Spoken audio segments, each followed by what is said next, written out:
कुछ बोलना है मुझे पता नहीं। एकदम बोलना है अभी। अब कैमरा चालू है बहुत देर से। अच्छा ठीक है।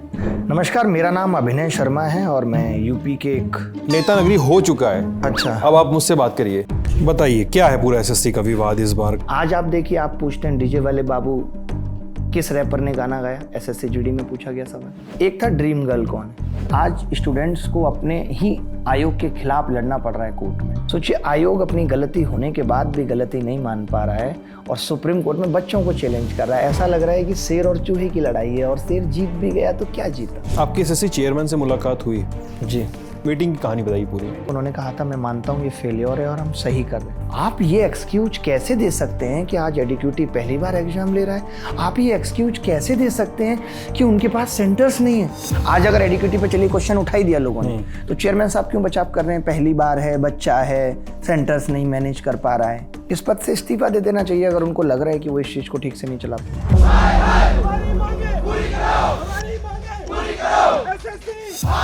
जो हाल फिलहाल प्रोटेस्ट हुए हैं उसमें से आप शिक्षकों का जो समूह था उसमें से कितने लोगों पे एफआईआर हुई है।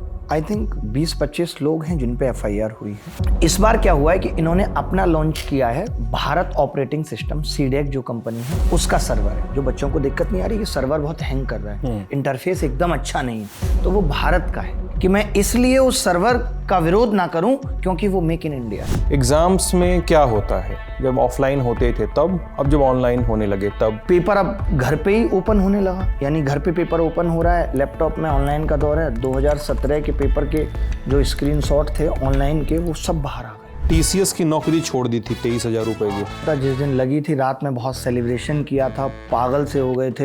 हॉस्टल के सेलिब्रेशन में क्या क्या हुआ। चल मैं आपको बता दूं कि मैं शराब सिगरेट इन सब से हमेशा से दूर मैंने रहा। तो पूछा ही नहीं। मैंने तो ये पूछा ही नहीं। अभिनय, मैथ्स की शुरुआत कैसे हुई। 2007 में मैंने पहली बार ट्यूशन पढ़ाना शुरू किया था। धीरे धीरे ट्यूशन मुझे 8-10 दिन के अंदर ही इतने अच्छे मिल गए थे कि मैं महीने के 10,000 कमाने लगा था। और मैं आपको बताना चाहता हूं कि जब मैंने 10,000 के ट्यूशन पहले महीने में पढ़ाए थे तो 3,000 का कुक रख लिया था और 1,500 का रूम से अपने हॉस्टल में दिला दिया था। तेल कभी 50 रुपए से ऊपर नहीं डलाया। 25 से भी ज्यादा इंसिडेंट है मेरे जहां मेरी गाड़ी रोड पे खड़ी हो जाती है सिर्फ ड्यू टू कि तेल खत्म। उसमें कहीं भी फ्यूल इंडिकेटर नहीं है क्या। ये मैं आपके चैनल पे पहली बार बता रहा हूँ कि मैंने आज तक वॉशरूम का गेट बंद नहीं किया, चाहे वो पब्लिक टॉयलेट हो या वो कोई भी हो। मतलब आप अंदर रहते हैं तब भी नहीं बंद करते। नहीं करता हूँ मैं। आप कहाँ खड़ी चीजें फिलहाल एसएससी को लेकर। ये आश्वासन दिया गया और आश्वासन अगर कोई ड्यूटी मिनिस्टर दे रहा है तो इस चीज को छोटा ना समझा जाए। Brought to you by Sensodyne K and Subharati University. SLS और paraben gone, तो उसका करंट ऑन। What then? इसके पोटेशियम आयंस का टूट का करंट गॉन, लाइव का करंट ऑन। नमस्ते, मेरा नाम सिद्धांत है। बैठकी का एक और एपिसोड। हमारे साथ हैं अभिनय शर्मा। एसएससी को लेकर जो प्रोटेस्ट हो रहा है उसमें आपने इनको कई बार देखा होगा, अलग अलग मंचों पे देखा होगा। हम उनकी कहानी जानने आए हैं। एग्ज़ाम्स में क्या होता है, जब ऑफलाइन होते थे तब, अब जब ऑनलाइन होने लगे तब, दोनों में अंतर क्या है। धांधलियाँ, कथित धांधलियाँ किस तरह से की जाती हैं, उनकी रेमेडीज़ क्या हो सकती हैं, उनको बाईपास करने का, उनको न होने देने का तरीका क्या हो सकता है, हम इस पे बात करेंगे। उनका इसरार ये भी था, इस इंटरव्यू के कैमरा रोल होने के 4 सेकंड पहले उन्होंने कहा कि प्रेम पर भी बात ज़रूर करिएगा। तो मैंने कहा हाँ, आपके प्रेम पर हम ज़रूर बात करेंगे। तो हम इस पर भी बात करेंगे। हम इस पर भी बात करेंगे कि क्या उनके पास कारों का अच्छा कलेक्शन है और जूतों का भी। हम इस पर भी बात करेंगे कि स्टूडेंट्स उन्हें प्यार से क्या कह के बुलाते हैं और किस किस तरह के गैर वाजिब सवाल उनकी ऑनलाइन क्लास में पूछे जाते हैं। कैसे हैं आप। थैंक यू सिद्धांत, मैं बहुत अच्छा हूँ। और कुछ बोलना है मुझे पता नहीं। एकदम बोलना है अभी। अब कैमरा चालू है बहुत देर से। अच्छा ठीक है। नमस्कार, मेरा नाम अभिनय शर्मा है और मैं यूपी के एक गांव, बुलंदशहर जिले के गांव रामपुर से आता हूँ। एक सेकंड, मैं टोक रहा हूँ आपको। नेता नगरी हो चुका है। अच्छा, अब आप मुझसे बात करिए। नेता नगरी वाला फ्रेम नहीं है ये। अच्छा ठीक है। हाँ जी प्लीज। तो मैं यूपी के एक गांव रामपुर है, बुलंदशहर में पड़ता है, वहाँ से आता हूँ। मेरी प्राइमरी एजुकेशन 1 से 5वीं क्लास तक गांव के सरकारी स्कूल में हुई है। और हमारे टाइम पे मिड डे मील नहीं होता था, हमें गेहूं दिए जाते थे जिसे हम बेच देते थे। तो उस टाइम की बात है, बेच दिए जाते थे और यूजुअली होता ही था गाँवों में इस तरह। जी। और पट्टी पे हमने पढ़ाई की है। बोरी हम अपना साथ लेके जाते थे और तीसरी चौथी क्लास तक हमारे पास स्कूल बैग ना होते थे, वही बोरी होती थी, उसी में किताब रखते थे और उसी बोरी पे जाके बैठते थे। स्कूल की कोई चार दीवारी नहीं होती थी। आप डिसाइड कर सकते हैं कि कैसे छुट्टी होगी। लेकिन मैं ये बात इसलिए बता रहा हूं कि उस दौरान भी, उस बैकवर्ड जमाने में भी पढ़ाई का प्रेशर होता था जो आज का युवा उतना नहीं ले रहा है। उस जमाने में भी टॉप करने वाले लोगों की भीड़ थी कि मुझे टॉप करना है, मुझे टॉप करना है। स्कूल का स्तर क्या है, एजुकेशन का स्तर क्या है, उससे ज़्यादा ज़रूरी था कि जो है मुझे उसमें भी नंबर 1 बनना है। तो जो नंबर 1 बनने की बात थी, जो सफल होने की बात थी, जो जीत की बात थी, जो जीतने की आदत की बात थी, वो वहीं से शुरू हो गई थी। और उसके बाद 6th क्लास में हमने ABCD सीखी। उस टाइम पे 5th क्लास तक इंग्लिश भी नहीं होती थी। अच्छा, नहीं होती थी बिल्कुल। तो मैं ये भी बताना चाहता हूँ कि इंग्लिश भी कोई बैरियर नहीं है लाइफ में कहीं तक पहुँचने के लिए। ये हमारे दिमाग में शुरू से डाला जाता था कि कोई IAS होता है, वो आपको बनना है जो पूरे जिले को संभालता है। क्यों? उसकी वजह थी कि उस टाइम एप्रिसिएशन दिया जाता था। जो बच्चा 10th क्लास में जिला टॉप करता था उसको DM अवार्ड दिए जाते थे, उसको DM अवार्ड देता था उस दौरान। तो मुझे आज ये हैरानी है कि आज ऐसा दौर क्या आ गया है कि जहां हम एजुकेशन को प्रमोट नहीं कर रहे हैं, अवार्ड नहीं दे रहे हैं, लोगों में पढ़ने के लिए हम वो ऊर्जा जागृत नहीं कर पा रहे। और ये जिम्मेदारी सरकार और सरकार के लोगों की है। आज भी है, उस वक्त भी थी, तो आज क्यों नहीं है? आज हम शायद प्रमोट कर रहे हैं गेम्स को, गेमर्स को प्रमोट कर रहे हैं। आज ऐसा लग रहा है जैसे हर बच्चे को गेम खेलना जरूरी है, आगे आने वाले पाठ्यक्रम में गेम शामिल कर दिया जाएगा। और उसके पीछे की वजह जब हम जानने की कोशिश करते हैं तो लोग कहते हैं गेम इंडस्ट्री में बहुत पैसा है, सरकार को बहुत रेवेन्यू मिलता है। क्या आज की सरकारें सिर्फ रेवेन्यू की चाहत वाले काम कर रही हैं या सिर्फ वो काम कर रही हैं जिससे कारोबार बढ़ रहा है? क्या इस रेवेन्यू के चक्कर में आगे आने वाले वक्त में गेम कंपलसरी कर दिए जाएंगे? इन सब चीज़ों को लेकर के मेरी आज भी सरकार से शिकायत है, एजुकेशन सिस्टम से शिकायत है। और आज जो हम लड़ रहे हैं वो भी एजुकेशन सिस्टम के बाद का हिस्सा है, एग्जाम सिस्टम जो लगातार खराब हुआ है। Subharti University, one of the leading universities of North India. Exciting college life and top placements. Join Subharti University, Meerut. नहीं, मतलब मेरा सवाल तो यहाँ पे फिर एक बनता है सवाल जो मैं अब आपके बात पूछना चाह रहा था कि क्या ये काफ़ी एक अम्ब्रेला स्टेटमेंट नहीं है कि सरकार ही सारा कुछ कर रही है, सरकार ही गेम्स प्रमोट कर रही है? क्या सोशल मीडिया का जो फूहड़ कंटेंट है वो भी उसमें किसकी जिम्मेदारी है? मतलब क्या आपने बिल्कुल सही बात मैं पूछ रहा हूँ कि क्या सब धान 22 पसेरी है इसमें? को ना, मेरे घर का बच्चा अगर आउट ऑफ कंट्रोल जा रहा है तो माता पिता की जिम्मेदारी है। अगर आज हमारा यूथ अलग दिशा में जा रहा है तो सरकार की जिम्मेदारी है, बिल्कुल जिम्मेदारी है। क्यों नहीं है? एजुकेशन सिस्टम अपडेट नहीं किया जा रहा, सिर्फ मैन पावर क्रिएट किए जा रही है। और ग्रेजुएशन के बाद लोग खाली घूम रहे हैं, एक सिक्योरिटी गार्ड की नौकरी के लिए परेशान है। यानी आपने 14 सालों में क्या सिखाया? वो एजुकेशन सिस्टम को अपडेट करने की जिम्मेदारी किसकी थी? आज सिंगापुर देख लीजिए, चाइना देख लीजिए, वो लोग अपनी GDP का लगभग 6% एजुकेशन पे खर्च कर रहे हैं। भारत अभी मुश्किल से 3% पे भी नहीं पहुंचा है। तो हमारा एजुकेशन सिस्टम पे ध्यान नहीं है। आपने प्रमोट करने की बात की, जैसे आपने कहा कि हम ये सारी चीज़ें सरकार चला रही है, आपको उसका प्रमोशन कितना देखने को मिलता है कि सरकार उन चीज़ों को प्रमोट भी कर रही है? आप देखिए, आपने वो अवार्ड शो भी देखा होगा प्रधानमंत्री साहब का, जिसमें उन्होंने बुला के गेमर्स को अवार्ड दिया और प्रोत्साहित किया। क्या कोई आपने ऐसा देखा उसमें एजुकेशन का कोई बहुत बड़ा बंदा जो वाकई में बहुत अच्छा कर रहा है उसको कोई अवार्ड दिया गया या उसको बुला के प्रमोट किया गया? तो प्रमोशन की भी आप बात देखिए कि कैसे ये चीज़ें प्रमोट हो सकती हैं। इस पर लगाम कसने का काम किसका था? ब्रॉडकास्ट मिनिस्ट्री क्या कर रही है? अगर फुअर्था का कंटेंट चल रहा है तो आपने टिकटॉक बंद किया ना। आपको अगर लगता है कि इंस्टाग्राम इस देश के यूथ के लिए सही नहीं है तो आप बंद कर दीजिए, आपके पास पावर है बंद करने की। बट यहाँ तो होड़ उन सरकार और सरकार के लोगों में भी लगी हुई है कि मेरे इंस्टाग्राम पे फॉलोअर्स कैसे बढ़ेंगे, वो खुद उसी भीड़ में शामिल है। ये तो सरकार की जिम्मेदारी थी। इस बार भी सरकार ने अभी 20-25 ऐप बंद किए हैं। तो ये सरकार को देखना पड़ेगा कि इसका आगे आने वाले वक्त में क्या नुकसान या फायदा होगा। आप नहीं कह सकते। एक तरफ हम अपने बच्चे को मोबाइल इसलिए नहीं दिखाते हैं कि वो बिगड़ जाएगा, जबकि उसका तो मन है। आज मीडिया हो या कोई भी हो, सब ये कह रहे हैं, सोशल मीडिया कंटेंट क्रिएटर भी, कि हम वो दिखा रहे हैं जो जनता देखना चाहती है।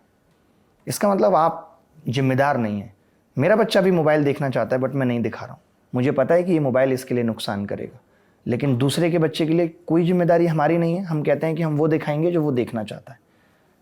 तो ये सरकार को सोचना था आगे के विजन को देखते हुए कि ये यूथ किस दिशा में जा रहा है, कुछ इस पर कंट्रोलिंग करनी पड़ेगी। मीडिया भी आज शायद जो हम मीडिया को कहते हैं कि वो उस स्तर पे पहुंच गई, तो उसमें भी ये है कि जब तक हम टीआरपी और व्यूज के आधार पे ये जज करते रहेंगे कि कौन नंबर 1 है, तो उस भीड़ की दौड़ में स्तर गिरता ही जाएगा कंटेंट का, जो गिर रहा है लगातार। जब आप आईआईटी की तैयारी करने गए थे तब कैसा माहौल था? मतलब ठीक है, एक शिफ्ट था आपके सरकारी स्कूल से, मैं आपको फिर बता रहा हूँ, कोटा, मैं सब वही कुछ कह रहा हूँ। आज आप देखिए आईआईटी की तैयारी, जैसे आज मैं एक पॉडकास्ट में था, उन्होंने मुझे पूछा कि क्या आप लोग बच्चों को डायरेक्ट ये कह देते हैं कि तुमसे नहीं हो पाएगा, तुम मत करो?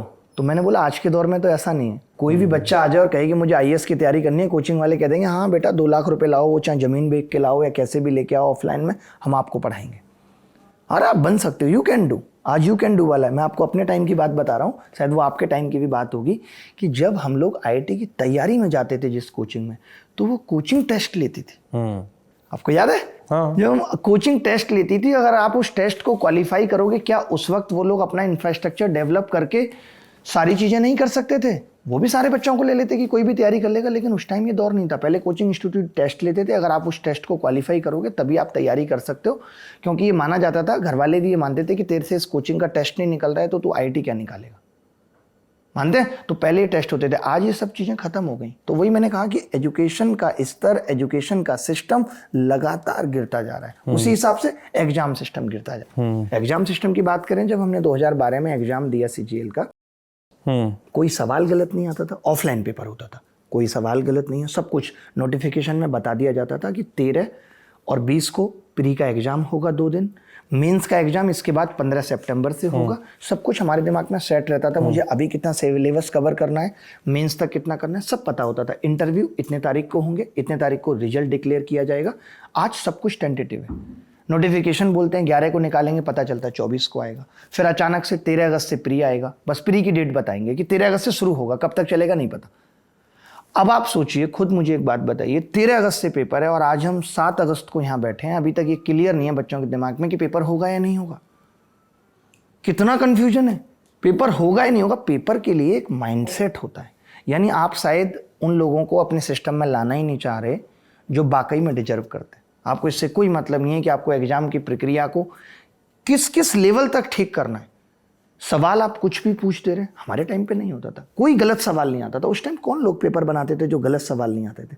इस बार वो 100 रुपये के लालच में गलत सवालों को पूछना इतना ज़्यादा बढ़ गया कि 100 सवालों में 15 सवाल गलत पूछे जाते। बताइए क्या है पूरा एसएससी का विवाद इस बार का, जो 100 रुपए वाला विवाद है? 100 रुपये पूरी कहानी सुना दीजिए एक बार फिर से। बहुत बार बता चुके हैं मैं पूरी और कहानी, ललन टॉप में रजत ने रिपोर्टिंग भी की है इस पे काफी विस्तार से, लेकिन फिर भी मैं पूरी कहानी बताता हूँ। मैं बता रहा हूँ आपको, 2012, 13, 14, 15, 16 के तो मैंने सीजीएल दिए, जिसमें एक बार मैंने ऑनलाइन पेपर भी दिया है। और ऑनलाइन पेपर 2016 में आप कोई खबर ऐसी नहीं दिखा सकते जहाँ पे माउस, कीबोर्ड या किसी तरीके की दिक्कतों का सामना करना पड़ा, कोई ऐसी नहीं है। और उस टाइम अगर कोई सवाल गलत पूछ लिया जाता था, इनफैक्ट गलत उस सेंस में नहीं, यानी कि सवाल का स्तर ठीक नहीं है। जैसे 2014 में 2 सवाल ऐसे पूछे गए थे कि सबसे लंबी हीरोइन कौन है, आंसर था दीपिका पादुकोण। लोगों ने लगाया, मेरी उस टाइम भी शिकायत थी कि आप ऐसा सवाल कैसे पूछ सकते हैं, कोई हीरोइन ऐसी भी हो सकती है जो पिक्चर में नहीं आई है, हो सकती है, तो गलत था सवाल। एक था ड्रीम गर्ल कौन है। अब ड्रीम गर्ल ऐसा तो नहीं है कि किसी इंटरनेशनल कोई अवार्ड है ड्रीम गर्ल का जो किसी को मिला है, भाई कोई हीरोइन अच्छी लग गई, बसंती, ड्रीम गर्ल नाम पड़ गया। तो ये सवाल दोनों गलत थे। दिन में पेपर होता है, शाम को एक नोटिफिकेशन आता है कि इन 2 सवालों को हटा करके 98 में मार्किंग की जाएगी, ये 2 सवाल इनवैलिड है। उस टाइम आयोग इतनी जवाबदेही रखते थे। आज आप देखिए, आप पूछते हैं डीजे वाले बाबू किस रैपर ने गाना गाया, एसएससी जीडी में पूछा गया सवाल। ऐसे तमाम सवाल। कल एक सवाल पूछा गया है, एक आदमी 10 मीटर उत्तर दिशा में चलता है, फिर पूर्व दिशा में चलता है, ऑप्शन है सभी कुत्ता बिल्ली हैं। कुछ भी अनाप शनाप पूछ रहे हैं, ऑप्शन का लेना देना क्वेश्चन से नहीं है। आज आप अगर इस बात पे भी आवाज़ उठा रहे हैं कि स्टेनो के एग्जाम में 3 ऑप्शन पूछे गए हैं, और आप अगर इसी बात को लेकर के सरकार या आयोग के लोगों के पास जाते हैं, तो उनका जवाब मैं पहले ही आपको बता देता हूँ, ये होगा तो क्या दिक्कत है। 4 में उत्तर बताना फिर भी मुश्किल था, 3 में तो और आसान है। कल को आप एक ही ऑप्शन देंगे, उत्तर लगाने की जरूरत ही नहीं पड़ेगी। हमें तो इन बातों से भी समस्या नहीं है। जितने लोग फॉर्म भर रहे हैं, आप सबको नौकरी दे दीजिए, एग्जाम की क्या जरूरत है। तो ये सब चीज़ें इतनी खराब हो गई।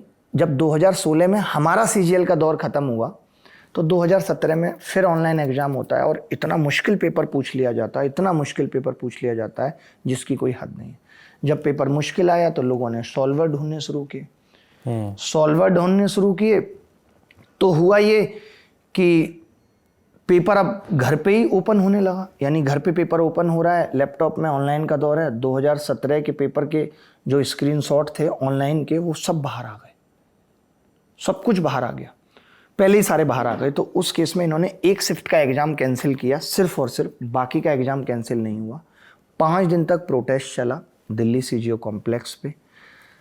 सरकार ने सीबीआई जांच उसमें रखी और उस सीबीआई जांच के बाद ऐसा नहीं हुआ कि पूरा पेपर कैंसिल हो गया। बाद में ये बात आ गई कि बहुत वक्त हो चुका है, अब पूरा पेपर कैंसिल नहीं किया जा सकता है, हमने उन लोगों को पकड़ लिया है जिन्होंने गलती की है। इससे क्या होता है ना, लोगों का भरोसा कम होता है, आपकी क्रेडिबिलिटी कम होती है। आप ये लिस्ट भी जारी नहीं करते कि हमने इतने लोगों को पकड़ा और हमने ये ट्रीटमेंट दिया, इतने लोग अभी जेल में। अगर इन सब चीज़ों का डेटा भी जारी किया जाए और बताया जाए ताकि लोगों में डर व्याप्त हो सके। आज आप देखिए जो नीट एग्ज़ाम का सरगना था वो इसलिए 90 दिन में बेल ले आया क्योंकि सीबीआई चार्जशीट नहीं फाइल कर पाई। आज जो नया कानून है उस हिसाब से भी 1 करोड़ का जुर्माना है। और ये जो सरगने हैं ये अगर किसी एक एग्ज़ाम का भी कॉन्ट्रैक्ट आई थिंक लेते होंगे और मोटा मोटा भी हिसाब लगाएं तो 100-200 करोड़ का है। तो लोगों में डर व्याप्त नहीं हो रहा, तो वो डर व्याप्त करना किसका काम है? वो भी सरकार की जिम्मेदारी है। पेपर लीक तभी तो रुकेगा जब ये चीज़ें बाहर आएंगी, लोगों में डर होगा कि सीधे आजीवन कारावास है, आपको बेल ही नहीं मिलेगी चाहे चार्जशीट फाइल हो या ना हो। तो कुछ चीज़ें तो बदलनी पड़ेंगी, वक्त के साथ बदलनी पड़ती हैं। 2018 का पेपर हुआ, 17 में ये हो गया। तो इन्होंने क्या किया, वो वेंडर हटा दिया जो एग्ज़ाम करा रहा था कि अब ये वेंडर एग्ज़ाम नहीं लेगा, एक नया वेंडर आता है TCS। वहाँ से चीज़ें ठीक होना शुरू हुई, पेपर लीक होना बंद हुए। वहाँ एक दिक्कत ये आ गई कि नॉर्मलाइजेशन आ गया जो 2017 में नहीं था। लड़ाई भी थी, जो प्रोटेस्ट था वो सिर्फ इसी चीज़ के खिलाफ नहीं था कि पेपर कैंसिल करो, इस चीज़ के लिए भी था कि आप नॉर्मलाइजेशन लेके आओ। नॉर्मलाइजेशन का मतलब है कि एक बच्चे का पेपर मुश्किल आ रहा है, एक का आसान आ रहा है, तो उसको प्रिविलेज मिल जा रहा है, तो आप इसको एक लेवल पे कैसे लेके आओगे, तो उसके लिए नॉर्मलाइजेशन फार्मूला लेके आए। तो जब ये नॉर्मलाइजेशन फार्मूला अप्लाई किया गया तो पहली लड़ाई ये हो गई कि एक पेपर इतना आसान पूछा गया कि एक बच्चा 1 घंटे में 195 नंबर का करके बैठ गया। पेपर था 2 घंटे का, आप समझ, आप हो, आपका पेपर आसान आया और आप 2 घंटे में आपने एक घंटे में 195 का कर लिया, वो 2 सवाल आपको नहीं आते हैं, ठीक है। मेरा पेपर है जो बहुत मुश्किल आया और मैं 2 घंटे में मुश्किल से 170 का कर पाया, ठीक है। अब आप ये सोचिए कि आपका पेपर आसान था, इस आधार पे आपके 20 नंबर कम कर दिए जाएं, और मेरा पेपर मुश्किल था, इस आधार पे मेरे 40 बढ़ा दिए जाएं, तो क्या ये फेयरनेस है? आप तो ये कहेंगे कि मेरा तो 1 घंटा बच गया था, आपने सवाल ही नहीं पूछे मुझसे, आपने पेपर मेरा आसान पूछ दिया, तो मेरे पास तो प्रदर्शन करने के लिए कुछ था ही नहीं, परफॉर्म करने के लिए। और मेरे को इस चीज़ का फायदा मिल गया कि मेरे नंबर भले ही 150 बाद में 200 पार हो गए। ऐसा भी एसएससी के इतिहास में रहा है कि 200 में 223 नंबर हैं लोगों के। तो वहाँ पे ये जाती हुई इस पे खूब सवाल उठे, लेकिन किसी ने नहीं सुनवाई की। 2023 ये चलता रहा 2022 तक, लेकिन 2022 में वैकेंसी बहुत ज़्यादा थी, 37-38 हज़ार थी, तो लगभग लोगों को नौकरी मिल जा रही थी, तो लोग भी शांत थे। 2023 में ये लोग गलत सवाल उस वक्त भी पूछ रहे थे, जैसे पेपर में 5 सवाल गलत पूछे, तो बोला आप गलत सवाल बताइए, आपको लगता है कि ये सवाल गलत है तो आप 100 रुपये दीजिए एक सवाल के। जबकि ऐसा भी हो सकता है कि आप 5 सवाल के 100 रुपये ले लो, बट ये पर सवाल 100 रुपये ले रहे थे, यानी एक बच्चे से 500 रुपये, लाखों लोग बैठते हैं। मान लेते हैं आपने गलत सवाल पूछा है, आप आयोग हैं और आपने मुझसे पूछा बताइए कौन सा सवाल गलत है, तो हो सकता है मैं 100 के 100 गलत बता दूं, तो आयोग को रहता है आप पैसे देने होंगे आपको तो आप कम बताएंगे। लेकिन अगर मैंने 500 रुपये दे के बताया कि आपके 5 सवाल गलत हैं और वो 5 वास्तव में गलत थे, तो वो पैसा वापस मिलना चाहिए। अग्री। इस बात पे इस बार DOPT मिनिस्टर साहब ने कहा कि अब ऐसा ही होगा, अगर सवाल गलत है और आपने बताया है गलत है तो पैसे वापस मिलेंगे। लेकिन ये इतने सालों से चल रहा था, तो इस चीज़ का आयोग को भी चस्का लग गया कि 2023 में इन लोगों ने काफ़ी सारे सवाल गलत पूछे। होता क्या है कि ये लोग कई बार गलत सवाल को भी सही मान लेते हैं, कोई पैरामीटर नहीं है, और कई बार जो सही सवाल होता है उसको भी गलत मान लेते हैं, यानी लड़ाई वहाँ पर भी है। यानी 100 रुपये देने के बाद भी आयोग ये नहीं सुनिश्चित कर पा रहा है कि कौन सा सवाल सही है कौन सा गलत है। तो भारत में क्या गणित जानने वाले लोगों की इतनी कमी हो गई है कि डिसाइड नहीं हो पा रहा कि व्हाट द रियलिटी। ये कितने दुख की बात है। बच्चे इस चीज़ को लेकर के कोर्ट चले, पहले वो कैट गए, कैट के बाद वो हाई कोर्ट गए, हाई कोर्ट ने वहाँ पे 1 या 2 सवालों को माना कि ये इन्होंने गलत मार्किंग की है, बच्चे सही हैं। सोचिए आज स्टूडेंट्स को अपने ही आयोग के खिलाफ लड़ना पड़ रहा है कोर्ट में, और वहाँ हाई कोर्ट ने आदेश दिया एसएससी को कि आप रिजल्ट रिवाइज कर दीजिए। एसएससी ने उस चीज़ को नहीं माना। बच्चे एक तरफ कंटेम्प्ट ऑफ कोर्ट के लिए गए, दूसरी तरफ एसएससी वापस सुप्रीम कोर्ट चली गई।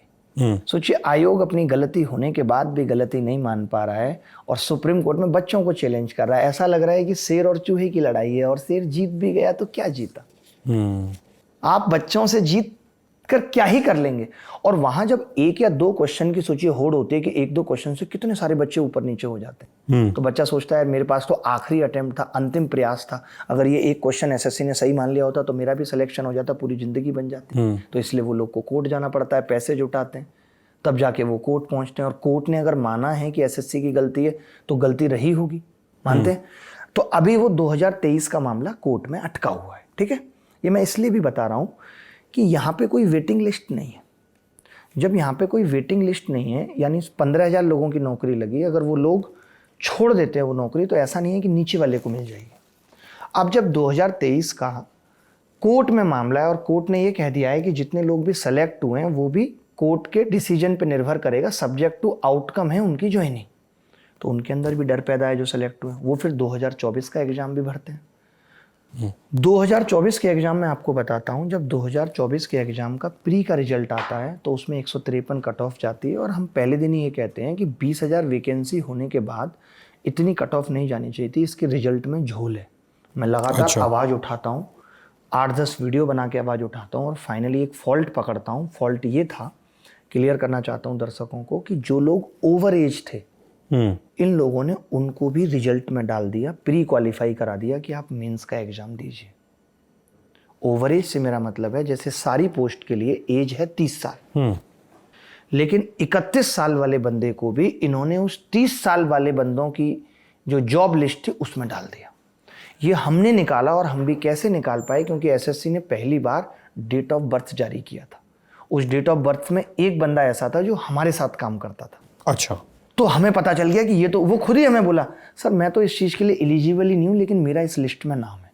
हमें पॉइंट मिल गया, हमने एसएससी को डायरेक्ट बात की। एसएससी ने हमें बोला कि ये तो सालों से चलता आ रहा है, तब तो आप नहीं बोले। हम कैसे बोलते, क्योंकि आप तो डेट ऑफ बर्थ नहीं देते थे, हमें पता ही नहीं चलता था, और देते भी आप डेट ऑफ बर्थ तो भी हम कैसे पता करते, क्योंकि पता नहीं चल सकता है, क्या पता उसको कोई रिजर्व कैटेगरी का बंदा हो तो वो एज रिलैक्सेशन मिला हो, एज रिलैक्सेशन मिला हो तो पता लगा पाने भी मुश्किल है। ये तो एसएससी की बदकिस्मती थी कि जिस बंदे का हुआ वो हमारे साथ का ही बंदा था। हमने पकड़ लिया, एसएससी ने नहीं माना, हमने पीआईएल डाली हाई कोर्ट में। प्री का रिजल्ट आ चुका है, दिसंबर की बात है, दिसंबर 2024 की। हाई कोर्ट ने हमें एक डेट दी थी और हमारे मुद्दे को सुना। हाई कोर्ट में एसएससी ने एक स्टेटमेंट जारी किया कि ऐसे 800 के आसपास बच्चे हैं, 650 के आसपास बच्चे हैं, लेकिन इससे कुछ फर्क नहीं पड़ेगा, हम उनको फाइनल नौकरी नहीं देंगे। हम भी मान रहे हैं, आप भी मान रहे हो, ठीक है आप फाइनल नौकरी नहीं दोगे, लेकिन ये जो 650 आए, इनकी जगह नए 650 तो आ सकते थे। क्या पता वो मेंस में अच्छा परफॉर्म करते और वो नौकरी ले लेते। इनका कहना है कि हम इसीलिए तो 1,65,000 बच्चे ले रहे हैं। आप ऐसे समझिए कि आईएएस के एग्जाम में प्री में 1 लाख बच्चे क्वालिफाई होते हैं, मेंस में वो 10,000 रह जाते हैं, इंटरव्यू के बाद 2,500 निकल के आते हैं एग्जाम्पल। अब आप कह रहे हो कि हमने 1 लाख में तो कोई भी ले लिया, कोई दिक्कत नहीं, बाद में बाहर कर देंगे, तो क्या ये कहना सही है? कल को ऐसा हो जाए कि वो 1 लाख के 1 लाख आप ओवर एज सेलेक्ट कर लो, तब तो किसी को नौकरी नहीं मिलेगी। इसकी भी तो पॉसिबिलिटी है। हमने इस चीज को वापस कैट में आके हमने रिट पिटीशन लगाई। कैट ने उस रिट पिटीशन में 2 दिन के अंदर 525 जो पिटीशनर थे उनको रिलीफ दिया कि आप एग्जाम देंगे जो बॉर्डर लाइन पे थे। बाद में देखेंगे क्या रिजल्ट आएगा, लेकिन आपको अभी हम टियर 2 एग्जाम देने का आदेश देते हैं। एसएससी को ये ऑर्डर दिया गया क्योंकि वो मान चुके थे गलती। एसएससी को लगा गड़बड़ हो गई, एसएससी ने कोर्ट के ऑर्डर के 4 घंटे के भीतर पूरा रिजल्ट रिवाइज कर दिया और बोले ये कट ऑफ कम है और हम ये नए 609 लोगों को और एग्जाम देने का मौका दे रहे हैं। सोचिए 3 महीने पहले आपका रिजल्ट आया प्री का, आप पढ़ नहीं रहे क्योंकि आपका हुआ नहीं, और परसों मेरा मेंस का एग्जाम है, उससे 1 दिन पहले रिजल्ट डिक्लेयर करके कह रहे हैं कि आप भी पास हो गए। क्या ये सिस्टम का फेलियर नहीं है? इस पे कोई ध्यान नहीं देगा कि एसएससी को रिजल्ट रिवाइज करना पड़ गया, पूरा रिजल्ट रिवाइज करना पड़ गया। ये काम आप पहले भी कर सकते थे और आप कहते हैं आपकी कोई गलती नहीं है। इन्होंने रिजल्ट रिवाइज किया। उस रिजल्ट रिवाइज में अब आप मुझे खुद बताइए एक जनरल लेवल पे, ना तो आपको एसएससी की नॉलेज है ना कुछ, कि अगर आपको ये मालूम है कि 600 लोग गलत सेलेक्ट हो गए थे और अब आप इनकी जगह नए 600 लोगों को ले रहे हैं, तो क्या जो लोग गलत सेलेक्ट हुए थे 600, उनका प्रोसेस आगे बढ़ना चाहिए था? नहीं बढ़ना चाहिए था। ऑब्वियसली नहीं बढ़ना चाहिए। आपने मान भी लिया कि हम नए 600 लोग ले रहे हैं, लेकिन इन लोगों ने उन्हें मेंस के रिजल्ट तक ढोया है, उनके रिजल्ट को इवेल्युएट किया है और नॉर्मलाइजेशन में उनकी हिस्सेदारी है। इससे भी रिजल्ट पे फर्क पड़ा है 2024 पे। आलम यह होता है कि जब मेंस का रिजल्ट आता है तो एक शिफ्ट से 12,000 बच्चे सेलेक्ट हुए और एक शिफ्ट से 6,000। क्या ये अनफेयरनेस नहीं है? फिर से ऐसा हुआ कि एक पेपर बहुत आसान पूछ लिया गया और एक थोड़ा मुश्किल। तो जो बच्चा 390 में 344 नंबर लेकर आ रहा है उसका सिलेक्शन नहीं हो रहा, और जो बच्चा 390 में 298 290 लेके आ रहा है उसका सिलेक्शन हो जा रहा है। इसकी फिर लड़ाई छिड़ गई। फिर लोगों को लगा कि यार ये तो हमारे साथ गलत हो गया। ऐसा हो क्यों गया मैं आपको बताता हूं। जब मेंस एग्जाम होता है तो उसके बाद एक कंप्यूटर का एग्जाम होता है जिसमें टाइपिंग करनी होती है। तो आप पेपर देने पहुंचे हो क्योंकि आपको लग रहा है कि मैं टाइपिंग देनी पड़ेगी क्योंकि आप बाहर नहीं आ सकते सिस्टम से निकल के, ठीक है। लेकिन जब आप टाइपिंग देते हो तो 2000 वर्ड्स आपको लिखने होते हैं। वहां क्या हो रहा है कि वर्ड्स खत्म ही नहीं हो रहे, 10,000 वर्ड्स खत्म ही नहीं हो रहे। यानी ये इतनी सब सुनने के बाद भी ये सब ऐसा लगता है कि आप किस लिए कर रहे हो, ये सब गड़बड़ें हो क्यों रही हैं? ये स्टूडेंट्स ने बताया, बाहर आके बताया। इन लोगों ने तुरंत प्रेशर में आके डेट रिलीज की, हम आपको अगली डेट पे बुला रहे हैं, 30 तारीख को दोबारा आपकी टाइपिंग होगी। अब इसमें क्या हुआ कि जिस बच्चे का वो पेपर खराब हो गया जो सुबह हुआ था रिटन एग्जाम, वो कंप्यूटर देने क्यों जाएगा? नहीं जाएगा ना वो कंप्यूटर देने, क्योंकि उसको लगेगा मेरा तो सिलेक्शन ही नहीं होना। तो उस केस में क्या हुआ, बहुत सारे बच्चे उधर एब्सेंट हो गए। तो जो आपने नॉर्मलाइजेशन स्कोर निकाला उस पर फिर इम्पैक्ट आ गया। तो इतनी सारी चीज़ों से इतनी सारी अनफेयरनेस हुई कि जिस बच्चे को नौकरी मिलनी चाहिए उसको नहीं मिली, और बहुत से ऐसे लोगों को मिल गई जिनको नहीं मिलनी चाहिए थी। ये लड़ाई अभी फिर से हाई कोर्ट में है, और हाई कोर्ट ने फिर कह दिया 2024 में कि सब्जेक्ट टू द आउटकम है ज्वाइनिंग। होता क्या है, रिजल्ट के बाद जैसे आपका सिलेक्शन हो गया, आप सोचते हैं इतनी मुश्किल से तो हुआ है, अब कोई लड़ाई ना करे, तो बच्चा भी दो पार्ट में बढ़ जाता है, सेलेक्टेड वर्सेस अनसेलेक्टेड वाले में। वो क्या करे, उसको देगा कि मेरी नौकरी लगी, मुझे क्यों छेड़ रहे हो, वो इसमें परेशान है। जिसकी नहीं लगी है वो कह रहा है कि मेरे साथ गलत हुआ है। तो ये चीज़ कभी तो तोड़नी पड़ेगी। कोर्ट्स को भी ये सोचना पड़ेगा कि प्रोसेस आगे भी बढ़ गया है, बट अगर अन्याय हुआ है तो उस अन्याय का हल निकलना चाहिए, तभी ये चीज़ें रुकेंगी भी। एसएससी भी क्या करती है, वो टाइम बाई करती रहती है, आगे बढ़ाते रहो आगे बढ़ाते रहो। एक दौर पे बच्चा भी टूटने लगता है ना, उसके बाद बहुत सारे रिसोर्सेस नहीं है, बहुत पैसा नहीं है केस लड़ने के लिए। यहाँ कोई ऐसा तो है नहीं कि कोई वकील है जो ये कह देगा नहीं नहीं नहीं हम लड़ेंगे, हम आपके साथ आगे तक खड़े रहेंगे। आप देखिए 2017 वाले में प्रशांत भूषण जी थे, और एक टाइम में उन्होंने साथ देना छोड़ दिया था, बंद कर दिया था। तभी तो छोड़ दिया, क्यों, क्या लगता है आपको? फीस टाइम से नहीं पहुंच पा रही है, उनको लग रहा है कि ये तो बच्चे हैं, इनसे कुछ फ़ायदा नहीं हो रहा है, ना फीस मिल रही है ना कुछ है। जब तो उस टाइम तो आदमी कह देता है कि भाई मुझे जो है ब्रांडिंग मिल रही है, लोग इतना कर रहे हैं कि मैं इतने सारे लोगों के साथ आ रहा हूँ, खड़ा हूँ। जब लोगों को देखता है कि अभी मुझे इस चीज़ का भी फायदा नहीं मिल रहा तो लोग पीछे हट जाते हैं। लोग वो पीछे हट गए तो उन्होंने बहुत सारी। प्रशांत भूषण तो ऐसे केस प्रो बोनो लड़ते हैं वो। हाँ लड़ते थे, बट वो है ना लड़के, और अब जो उस चीज़ से फ़ायदा उठाया जा सकता था वो उठ गया, तो फिर आदमी साथ छोड़ देता, तो गलत हुआ। वहाँ भी बच्चों के साथ। इस बार कौन है आपके साथ एडवोकेट्स में? एडवोकेट्स में हम लोग बड़े बड़े एडवोकेट्स लेके गए, छिब्बर साहब हैं, बड़े एडवोकेट्स ही लेके गए, क्योंकि मैं इन्वॉल्व था और सारा पैसा मैंने खर्च किया। थोड़ा बहुत कुछ शिक्षकों से थोड़ी बहुत चंद मदद हुई, 1-2%, बाकी सारा पैसा मैंने खर्च किया कोर्ट में अकेले, क्योंकि मुझे झुकाना था, और देखो मैंने झुकाया। तो मेरा ये सब बताने का ये है कि एक बच्चा क्या क्या करे, वो कोर्ट की लड़ाई लड़े, वो ट्विटर कैंपेन करे, वो आवाज़ उठाए। और अब आप सोचिए जब 2025 का एग्जाम होगा तो आप क्या मानते हैं, जो बच्चा 2023 में सेलेक्ट हो गया वो भी भरेगा फॉर्म, क्योंकि उसको अपनी नौकरी वहाँ सुरक्षित नहीं लग रही। जो 2024 का एग्जाम हो गया वो भी लड़ेगा, क्योंकि उसको अपनी नौकरी सुरक्षित नहीं लग रही। तो 2025 में कंपटीशन कितना बढ़ गया। जो बच्चा नया आ रहा है उसके तो नौकरी मिलने के चांस ही कम हो जाते हैं। तो ये सब सिस्टम की खामियां ही तो हैं। आपकी एसएससी चेयरमैन से मुलाकात हुई? जी 2-3 बार हो, 4 बार हो। लास्ट कब हुई? लास्ट तो अभी हुई डीओपीटी मिनिस्टर साहब के सामने, बिल्कुल मेरे साथ ही बैठे थे वो भी। उसके पहले वाली मुलाकात प्रोटेस्ट के पहले, 31 के पहले? 31 को भी हुई थी, उनके डायरेक्टर से हुई थी 31 को। उससे पहले 2 मुलाकात हो चुकी थी।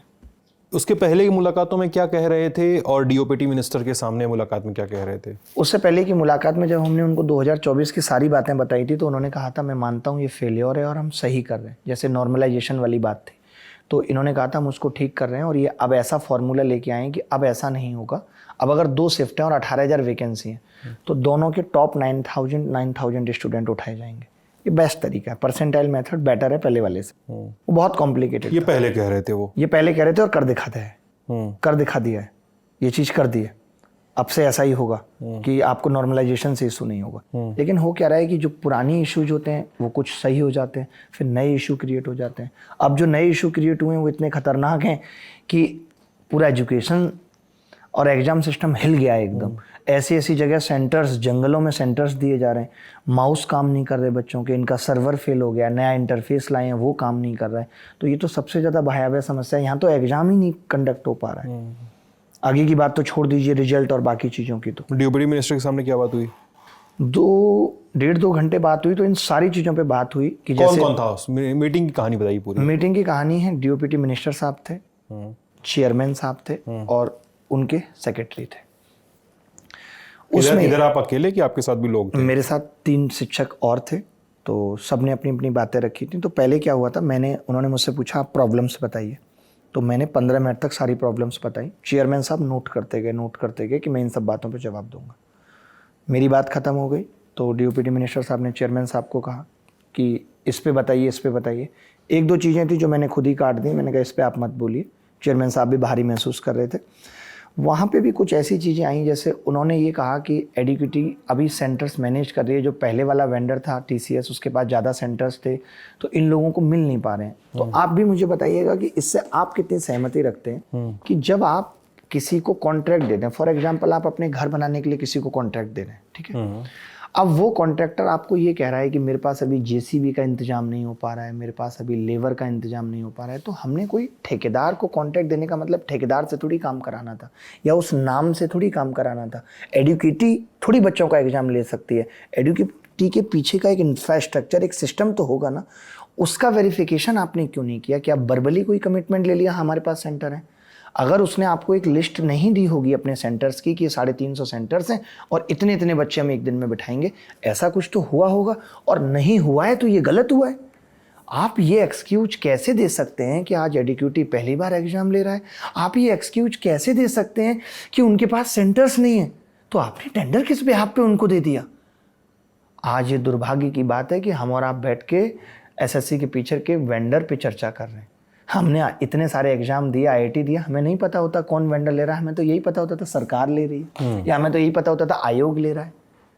ये सब चीज़ें तो बाहर भी नहीं आनी चाहिए, किसको टेंडर मिला नहीं मिला, ये SSC की जिम्मेदारी और SSC की जवाबदेही है वो एग्जाम कराए।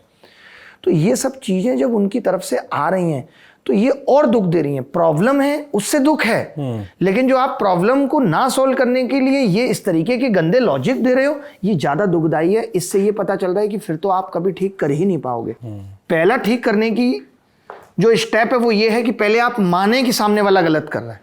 आप तो ये मान ही नहीं पा रहे हैं, आपने अपने दिमाग को किस डायरेक्शन में या किस हद तक समझा लिया है कि आप वेंडर को बचाने आ रहे हैं। कोई एग्जाम लीक होता है, नीट के एग्जाम पे इतने सवाल उठे, धर्मेंद्र प्रधान साहब आए और वो NTA को बचाने में लग गए। क्यों भाई?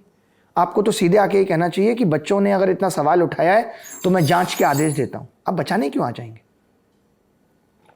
बचाने आदमी तब आता है कि मेरा बच्चा गलत कर आया है बाहर, मैं उसे बचाने आऊंगा, तभी मैं बचाऊंगा, गलत होगा तो भी मैं बचाऊंगा। आप कर्ण क्यों बन रहे हैं कि आप गलत पे भी आपको साथ देना है? यूपी में कांस्टेबल एग्जाम लीक हुआ, यूपी गवर्नमेंट के ट्विटर हैंडल से आ गया कि कोई लीकेज नहीं है। आप क्यों आ जाते हैं? पहले आप तो ये कहना कि हमने जांच के आदेश दे दिए, 5 दिन में हम आपको दे देंगे, तो किसी तरीके की आवाज भी नहीं पनपेगी, कोई प्रोटेस्ट भी नहीं होगा, बच्चे भी खुश हो जाएंगे, ठीक है 5 दिन में इंतजार करते हैं। सरकार की तो ये जिम्मेदारी है। आज अगर एडुकेटी पे चलिए क्वेश्चन उठा ही दिया लोगों ने, तो चेयरमैन साहब क्यों बचाव कर रहे हैं? पहली बार है, बच्चा है, सेंटर्स नहीं मैनेज कर पा रहा है, आपकी सिंपैथी क्यों है उसके साथ? आपने कोई तो पैरामीटर रखा होगा कि अगर आप एक एग्जाम में फेल हो गए, आप स्टोने को एग्जाम में पूरी तरह फेल हो गए नहीं, और आपने आर्बिट्ररी तो दे नहीं दिया होगा उसको कॉन्ट्रैक्ट। हाँ, आपने तो एक पूरी प्रक्रिया के तहत कॉन्ट्रैक्ट दिया होगा। कॉन्ट्रैक्ट दिया होगा तो वो कौन सी प्रक्रिया है जिसमें वो पूरी तरह फेल हो गया और आप बचा रहे हैं उसको? आप एक एग्जाम में फेल हो गए, स्टेनो के एग्जाम में बहुत कम लोग बैठते हैं। हाँ। तो वही मैं कह रहा हूँ कि आप इनको, हमने कहा था कि भाई आप ये एग्जाम भी पोस्टपोन कर दीजिए स्टेनो। इन्होंने कहा बहुत कम बच्चे हैं, ये एग्जाम हम करा लेंगे। और उसके बाद आपने देखा होगा कल की खबरें और खतरनाक हैं। एक सवाल में 3 ऑप्शन दिए जा रहे हैं, जबकि नोटिफिकेशन में दिया गया है 4 पूछेंगे। गणित पूछ लिया जा रहा है, जबकि गणित सिलेबस में नहीं है। बच्चों का होता है ना, जैसे बहुत सारे बच्चे ऐसे होते हैं जिनको गणित नहीं आती, बहुत सारी लड़कियां लड़के ऐसे होते हैं, वो सोचते हैं मुझे गणित नहीं आते, मैं स्टेनो का एग्जाम भरता हूँ क्योंकि उसमें गणित नहीं पूछी जाती। गणित सीखना कंपलसरी थोड़ी है। गणित से डरते भी है कुछ तो लोग। डरते भी है। 10th क्लास में भी तो आपके पास ऑप्शन है कि मैं गणित नहीं लूंगा, मैं बायो लूंगा। तो ऐसे एग्जाम, अब आप कहें नीट के एग्जाम में गणित पूछ लिया तो क्या कर लिया, ये तो गलत होगा ना कि नीट के एग्जाम में गणित आप कैसे पूछ सकते हैं, या जेई के एग्जाम में आप बायोलॉजी कैसे पूछ सकते हैं। तो ये कल हुआ है, इस पे कोई जवाबदेही सिस्टम की नहीं थी कि एसएससी को आके नोटिफिकेशन डालना चाहिए था कि ये गलत हुआ है। यानी आप कितनी हड़बड़ी में हैं कि आपने अपने वेंडर को ये नहीं बताया कि कौन सा सिलेबस है, क्या पूछना है। यानी आप कहाँ कहाँ फेल हो रहे हो। आपका वेंडर फेल हो रहा है सेंटर्स के मैनेजमेंट में, पूरा मिसमैनेजमेंट है। वहाँ पे कोई प्रॉपर सिक्योरिटी चेक नहीं है, कुछ भी नहीं है। एक बच्चे के सिग्नेचर चेंज हो जा रहे हैं। एक बच्चे का सेंटर कल भी ऐसा हुआ है कि तमिलनाडु फेंक दिया गया है, ऐसा कथित तौर पे। मैंने आप लोगों से ही सीखा कि बोलना आपको ऐसे होता है, कथित और आरोप। ये मैंने मीडिया में सीखा है 3-4 दिन में कि क्लियर मत बोलिए, कथित और आरोप बोलिए, वरना कल को ऐसा है। हाँ। बोलने का सीख तरीका नहीं है ये। होता क्या है, जब तक कोई आरोप अदालत द्वारा या किसी एजेंसी द्वारा, किसी क्या कहते हैं उसको, जुडिशरी बॉडी द्वारा सत्यापित नहीं हो जाता, वेरीफाई नहीं हो जाता और फ्रेम नहीं कर दिया जाता और उसमें कन्विक्शन नहीं हो जाता, तब तक हम उसको कथित ही कहते हैं।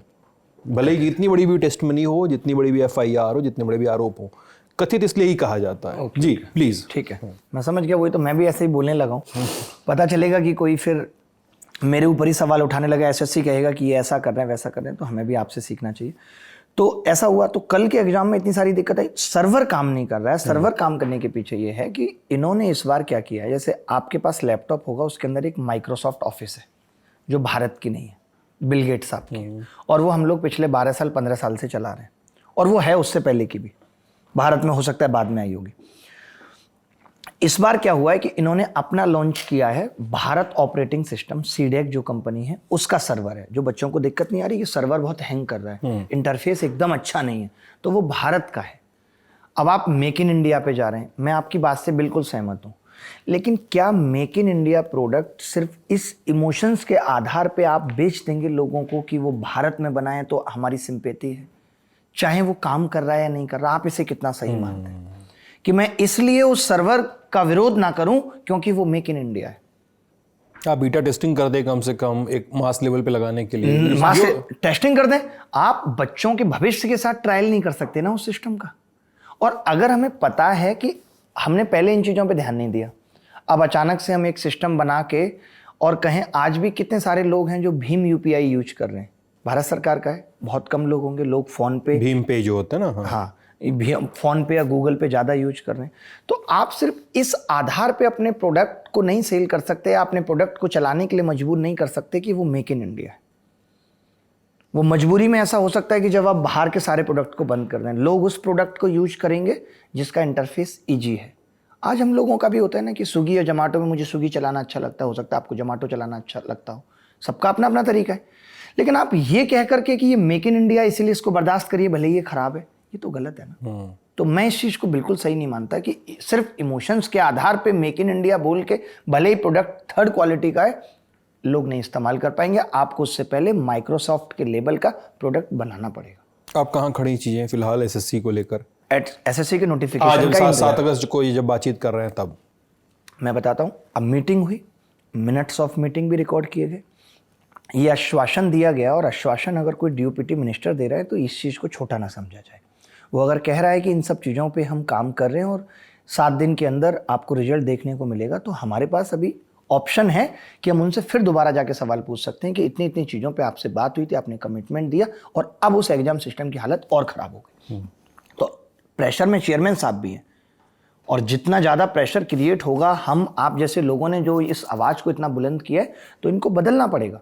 आप एक बार ये कह सकते थे कि पहली बार था, अब स्टेनो में दूसरी बार हो गया, अब आप क्या कहेंगे? अब तो आप बैकफुट पे खड़े हैं, तो बदलाव तो होके रहेगा, लेकिन धैर्य रखना पड़ेगा। दोबारा सवाल पूछा जाएगा, पीएमओ से एक बार सवाल पूछा जाएगा और पीएमओ में चिट्ठी भेजी जाएगी, वो जवाब देने के लिए बाध्य हैं।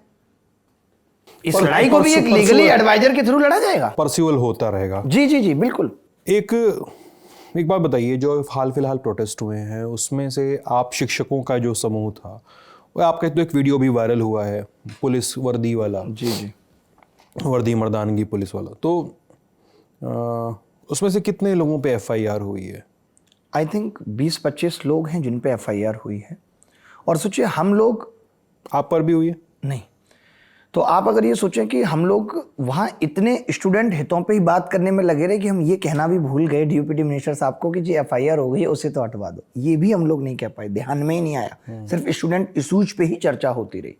और उन्होंने बहुत सारी बातों को काटने की कोशिश भी की, तो हमने सच्चे दिल से उनको ये कन्विंस कर दिया कि ये सिर्फ स्टूडेंट हितों का मामला है। तभी सोचिए उन्होंने जिन भी 3-4 चीज़ों पे हामी भरी, ये गलत क्वेश्चन वाली बात भी बहुत इफेक्ट करती है बच्चे को। सोचिए आपके पेपर में स्टार्टिंग के 5 सवाल गलत है, गलत पे गलत तो लिखा नहीं है, आप तो जूझते रहेंगे। तो अब जब ये चीज़ हो जाएगी कि इससे पैसा कमाने का जरिया बंद हो जाएगा, तो देखना आप गलत सवाल पूछने बंद हो जाएंगे। हमारा आप कभी 2 साल बाद बैठेंगे तो पता चलेगा पेपर में कोई गलत सवाल नहीं आ रहा, क्योंकि अब तो ये सिस्टम के लिए झंझट हो गया ना। पहले गलत सवाल पूछो, पैसा लो, रिफंड करो, तो वो ये झंझट में क्यों पढ़ना चाहेंगे, तो वो गलत सवाल ही नहीं पूछेंगे। तो इस चीज़ पे बात हुई। CPO का रिजल्ट इतने साल से अटका हुआ है, उस पर उन्होंने कहा कि 7 दिन के अंदर रिजल्ट निकाल दीजिए। हाँ, उन्होंने कहा कि ग्रीवेंस सेल हम बना देते हैं, जिससे, क्योंकि हमें दिक्कत होती है, बच्चा हमसे पूछता है, हमारा ना SSC ना आयोग ना सरकार, किसी में कोई स्टेक होल्डर नहीं है। हम भाई सरकार लोग चुन के भेज रहे हैं, लगातार चुन के भेज रहे हैं। अब आप मुझे कह रहे हैं गलत हुआ, तो आप जाके सरकार से बात करो। सरकार कहती है हु आर यू, आप कौन है, जनता ने हमें चुन के पूछा, वो सवाल पूछ लेंगे। हमारे ऊपर भी ये प्रेशर होता है। तो इन्होंने कहा कि हम एक ग्रीवेंस सेल बना देंगे, आप उस पर मेल करेंगे तो उसका एक्नॉलेजमेंट आएगा, एक्नॉलेजमेंट उसका आएगा, और उस एक्नॉलेजमेंट में लिखा होगा कि आपके इश्यूज पे जिस हिसाब से भी इश्यू होगा, बड़ा है छोटा है, बता दिया जाएगा। 24 घंटे 48 घंटे में इसका रिप्लाई आ जाएगा। वहाँ पे एक चीज़ और उठी, मुझे लगता है कि बतानी नहीं चाहिए, लेकिन लोगों को जानना चाहिए इस बारे में भी, कि चेयरमैन साहब ने कहा कि मैं खुद से पर्सनली सारे मेल देखता हूँ। तो ये चीज़ मुझे उस टाइम भी खराब लगी थी कि आप अगर पर्सनल मेल देखेंगे, तो इस पर DUPT मिनिस्टर साहब ने कहा तो चेयरमैन ही का काम कौन करेगा। चेयरमैन का काम सबके मेल देखना नहीं है, वो एक बहुत बड़े लेवल की पोस्ट है। तो आप शायद ठीक से मैनेज नहीं कर पा रहे हैं। अगर आप, ये इसलिए मैं बता रहा हूँ कि उनके बयानों से कि पहली बार एडुकेटी एग्जाम दे रहा है, मैं मेल खुद देखता हूँ, इन सब चीज़ों से लग रहा है कि शायद आप सिस्टम चलाने में विफल हो रहे हैं। तो मेरा उनको कहना है आपके माध्यम से भी कि उनको इस पद से इस्तीफा दे देना चाहिए, अगर उनको लग रहा है कि वो इस चीज़ को ठीक से नहीं चला पा रहे हैं तो। या फिर उनको भी एक सॉलिड टीम बनाने की ज़रूरत है, जैसा कि DUPT मिनिस्टर साहब ने कहा कि आप इसके लिए 4 लड़के 3 लड़के रखिए जो मेल पे देख के आपको बता देंगे कि एक ही एक समस्या है। आप कितने मेल पढ़ लेंगे जब आप उस लेवल पे हैं तो ये एक चीज़ हुई वहाँ। ठीक है अभिनय जी, इस बातचीत को अब हम एक दूसरे फेज़ की ओर ले चलते हैं। बहुत सारे लोग जानना चाह रहे थे कि हु इज़ अभिनय सर। ठीक है, अभिनय सर कौन है? ऑब्वियसली छात्रों की बातें हैं, और इस बात को जितनी बार कहा जाए उतना कम होगा कि लल्लन टॉप कम से कम अपनी जिम्मेदारी से कभी नहीं भागेगा। हम लगातार ग्राउंड पे बने हुए हैं, चाहे कोई भी एग्ज़ाम हो, चाहे किसी भी एग्ज़ाम में गड़बड़ी का केस हो। डे 1 से लेकर डे एंड तक हमने कवर किया, आगे भी करते रहेंगे, आवाज़ उठाते रहेंगे। लेकिन अभिनय सर के बारे में थोड़ा जान लेते हैं अभी। बेसिकली क्यों रोने लगे थे आप जब IIT की तैयारी करने गए थे तो कोटा? अच्छा, रोने लगे, मुझे होम सिकनेस बहुत ज़्यादा थी, आज भी है कि मैं, मतलब मुझे लगता था यार मम्मी के बिना नहीं रह पाऊँगा बहुत एज तक। मतलब सोचिए 12th पास होने के बाद ग्रेजुएशन तक तो मैं रोने लगा था। मतलब तो मेरे फादर ने किसी तरीके से मेरी मम्मी वगैरह को, मेरे भाई वगैरह को भी मेरे साथ ही एक फ्लैट में शिफ्ट कर दिया था कि भाई ये, क्योंकि सबको ये भरोसा था यार अभिनय कुछ कर लेगा तो फिर घर की स्थिति बदल जाएगी। ये चीज़, घर की स्थिति कैसी थी वैसे?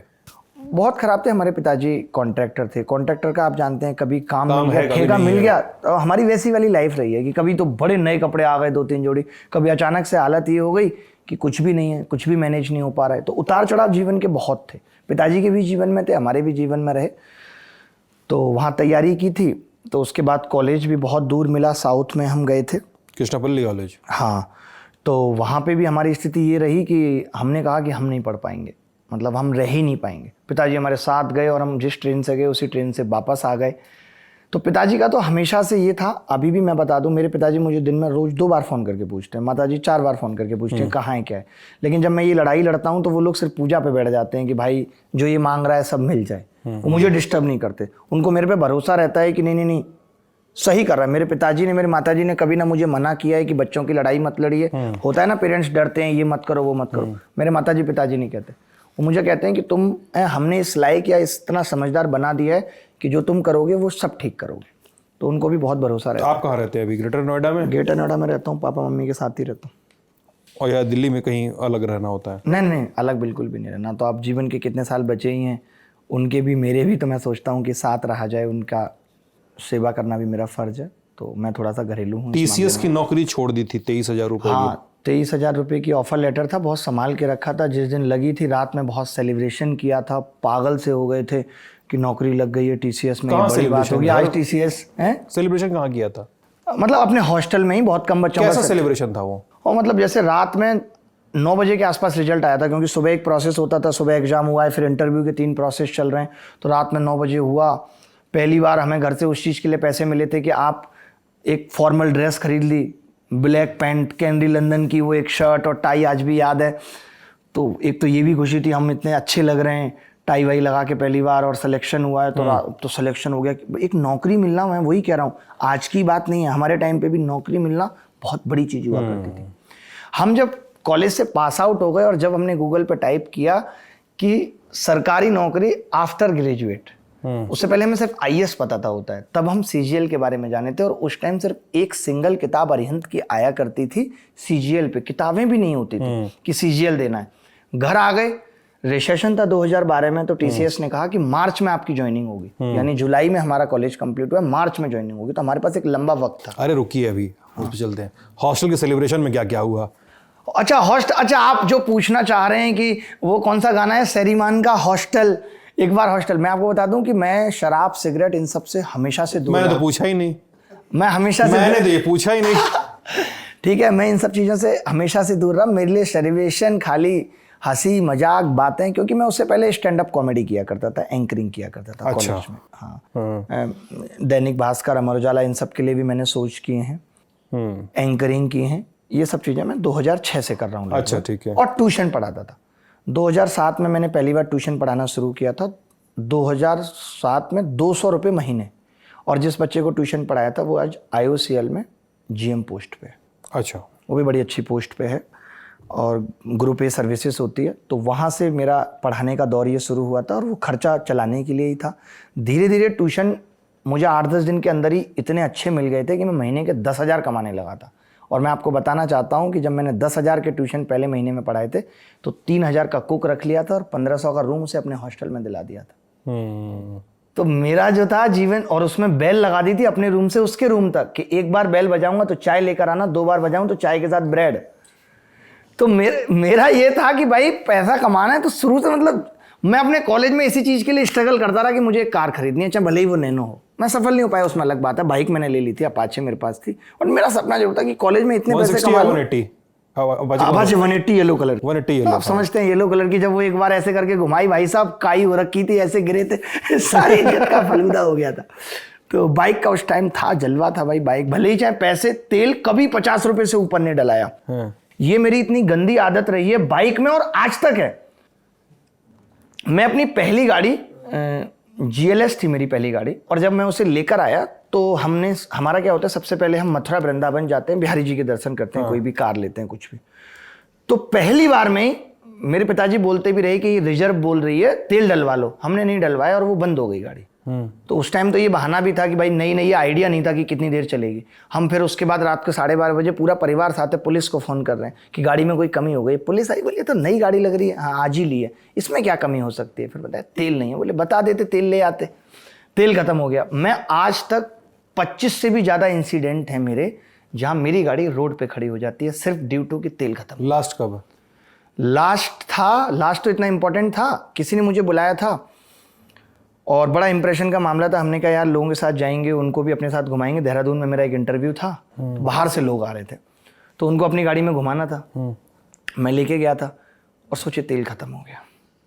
पहली बार आप किसी से मिल रहे हो, और वो भी इसलिए कि इंप्रेशन होगा, और आपका तेल ही खत्म हो जाए, तो लोग कहते हैं यार तेल नहीं डलवाता ये आदमी क्या है रोड पे। और मुझे इससे अब ऐसा हो गया कि फर्क भी नहीं पड़ता, जैसे तेल खत्म हुआ तो आपको पता है तेल ही खत्म हुआ होगा, तेल ही खत्म हुआ होगा। साइड में गाड़ी खड़ी की, 2-3 लोग साथ रहते हैं, भाई देखना यहाँ पे, मैं मेट्रो पकड़ के निकल जा रहा हूँ। पता नहीं मैं इस प्रॉब्लम से खुद इतना परेशान हूँ कि क्या हो जाएगा। थोड़ा आगे परिवार के साथ रात के 12:30 बजे कावड़ में, अभी आपको बता रहा हूँ, गाड़ी में तेल खत्म हो जाता है। रात के 12:30 बज रहे हैं, हम लोग ऋषिकेश जा रहे हैं, तेल खत्म हो गया, छोटे छोटे बच्चे हैं। सोचिए जुगाड़ में, लेकिन नंबर 1 हूँ। दिमाग में आई यार कावड़ वाले इतने लोग जा रहे हैं, वापस कावड़ लौट रही थी, उन लोगों के पास जनरेटर होता है, डीजे चलाते हैं, उसमें तेल होता है। तो एक कावड़ वाले को रोक करके और तेल लिया भाई ने, वहां से जुगाड़ की, उनके पास पाइप वाइप सब होता है, और वहां से तेल डाला। तो प्रॉब्लम भी सॉर्ट हो जाती है, ऐसा नहीं है। बट ये चल बहुत सालों से रही है, जब से बाइक। गाड़ी कौन कौन सी है आपके पास? गाड़ी, अरे बताइए प्लीज। अरे बेसिक गाड़ी। जैसे जैसे जैसे पहली गाड़ी GLS थी। GLS कौन सी कंपनी बनाती है? मर्सिडीज बनी। हाँ ऐसे बताइए ना।